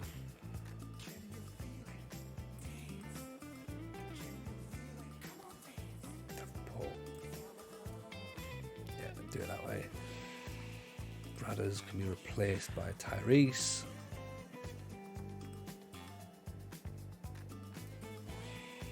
Big Hughes will keep on the bench. Whitley, 3 days rehab before he's back. Left back Belongo.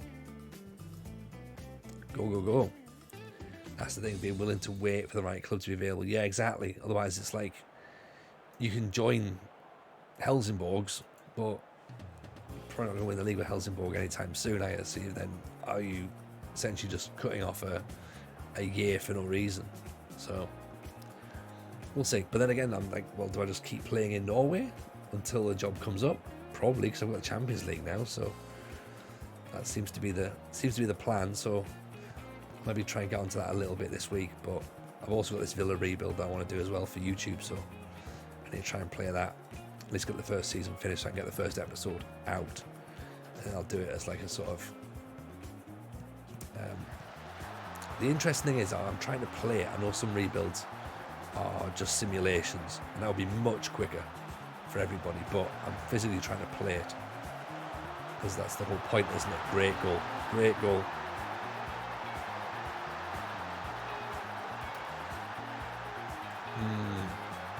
That's not good.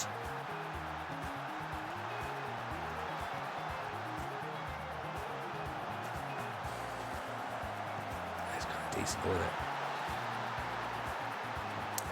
Sort of, Kev. Not massively, but I think I need to do something on YouTube just to get a bit extra push through for Twitch, and obviously with the podcast as well. So it makes sense to have a little bit more of a YouTube presence. But I want to try. It needs to work for me. Like, I know the points you were saying about YouTube not being enough. I'm very much in that space myself. Like, I don't think that I can't do experiment videos. I can't do tactics videos. Like, my bread and butter is Let's Plays, and I know that they're, not really stuff that people jump onto. But maybe I'll put like little highlights of the Discord challenges on there and do like a sort of one season roundup. That might be something I might do. So there'll be like little sort of evergreen stuff in a sense there, and then sort of talk about the system that I used. I always try and use like a different system or a different ethos, or buy players differently. So maybe I'll do that. That might be the way to get around it, but we'll have to see. Ask me again in 6 months' time when I've put no more videos out. So I'll be like, oh, I just didn't do it.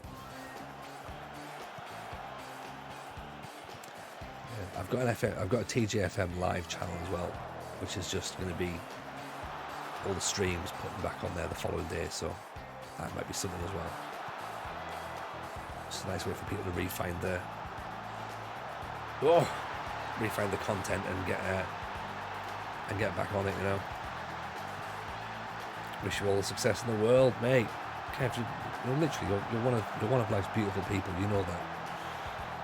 I wish nothing but success for you as well, my man. What a strike that is. Also, it's cracking to get you back on the FM playoffs as well.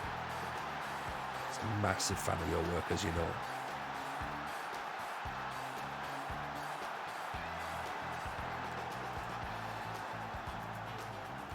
It's a decent first half.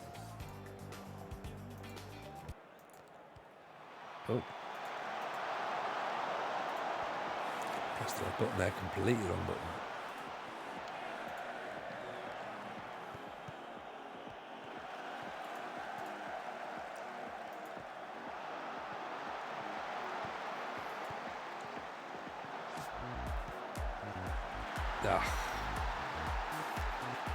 terrible. I already have all the success I need. I'm enjoying what I do. Anything else now is a bonus. There. That's the attitude. That is the attitude. Absolutely. It's all a bonus. Every single thing is a bonus.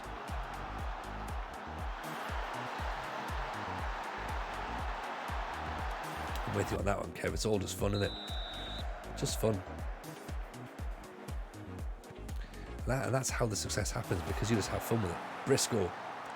Got to finish it. Got to finish it.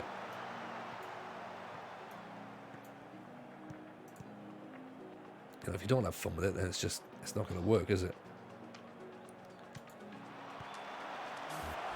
Yeah, playoffs is going to be great. Can't wait to see H2 involved as well in PvP. Off the bar.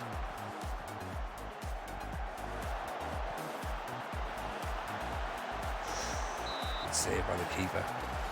Yeah, I think we've got a nice balance, to be honest, this month as well. So Jabiru hosting, then yourself, Simad Joe and H2 on the panel. That's good, isn't it? That's very, very good.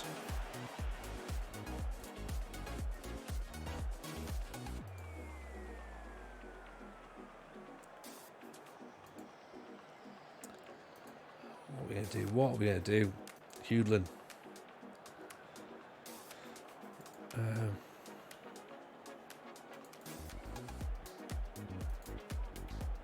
We're going to lose this. We'll lose it. I'm giving away a penalty. A stupid penalty.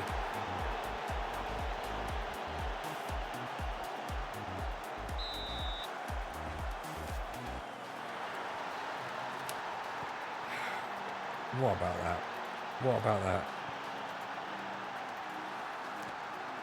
Unbelievable. 3-1 Oxford. Oxford now pulling up towards us. Next match is Hartlepool. Is this your charity drive in the Oxford region? I think it is, yeah. It's terrible defending, isn't it? Literally gifting them goals.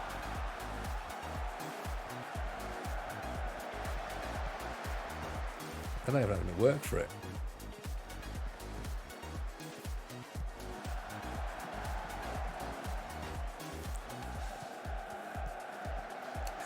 Creating space, but they're not moving the ball into it.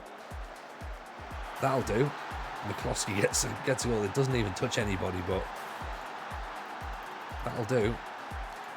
Although a little more than a consolation at this point.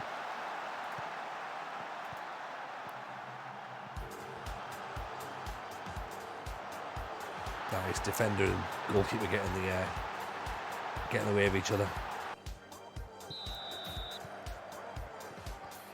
Okay, kick off. They've got the ball. Can we win the ball back and move it back forward? That would help. There we go. I like Hewlin down the line. It's hitting nobody. You need Hewlin on the end of it. You don't need him putting the ball in, do you? Staff, too many people. Oh, too many cooks trying to spoil the broth there, innit? This is it all over. This is it all over.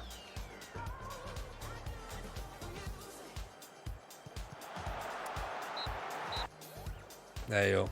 Lost to Oxford 3-2. Oh. Yeah,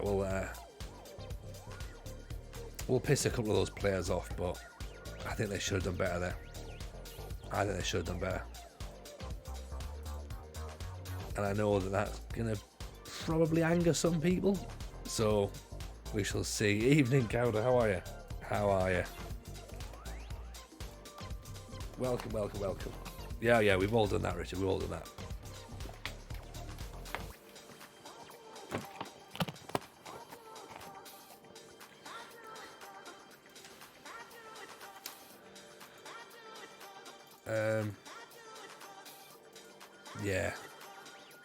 Yeah.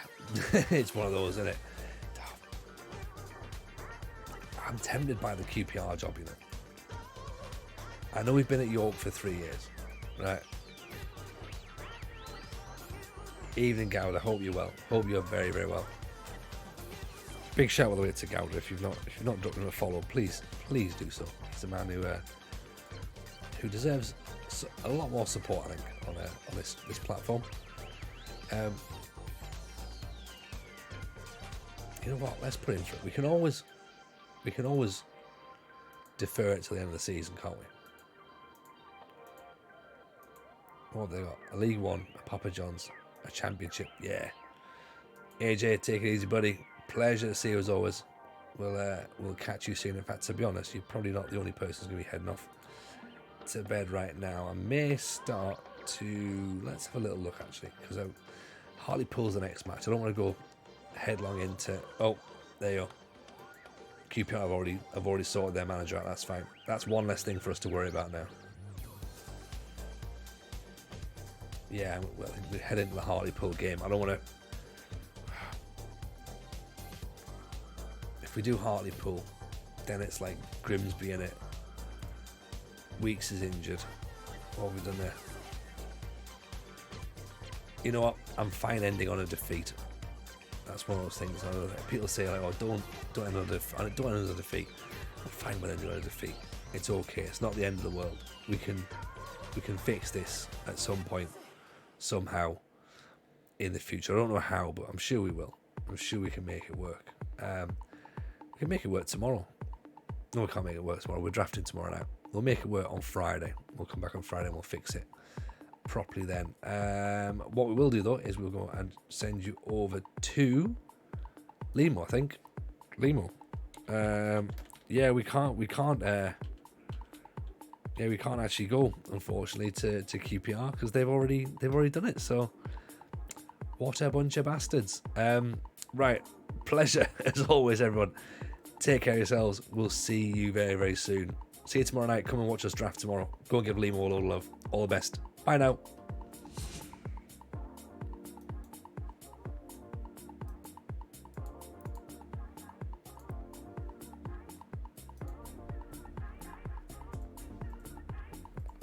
Come on! Fucking 5 minutes for you. Let's do it, boys! Tony Jameson, welcome in, my man.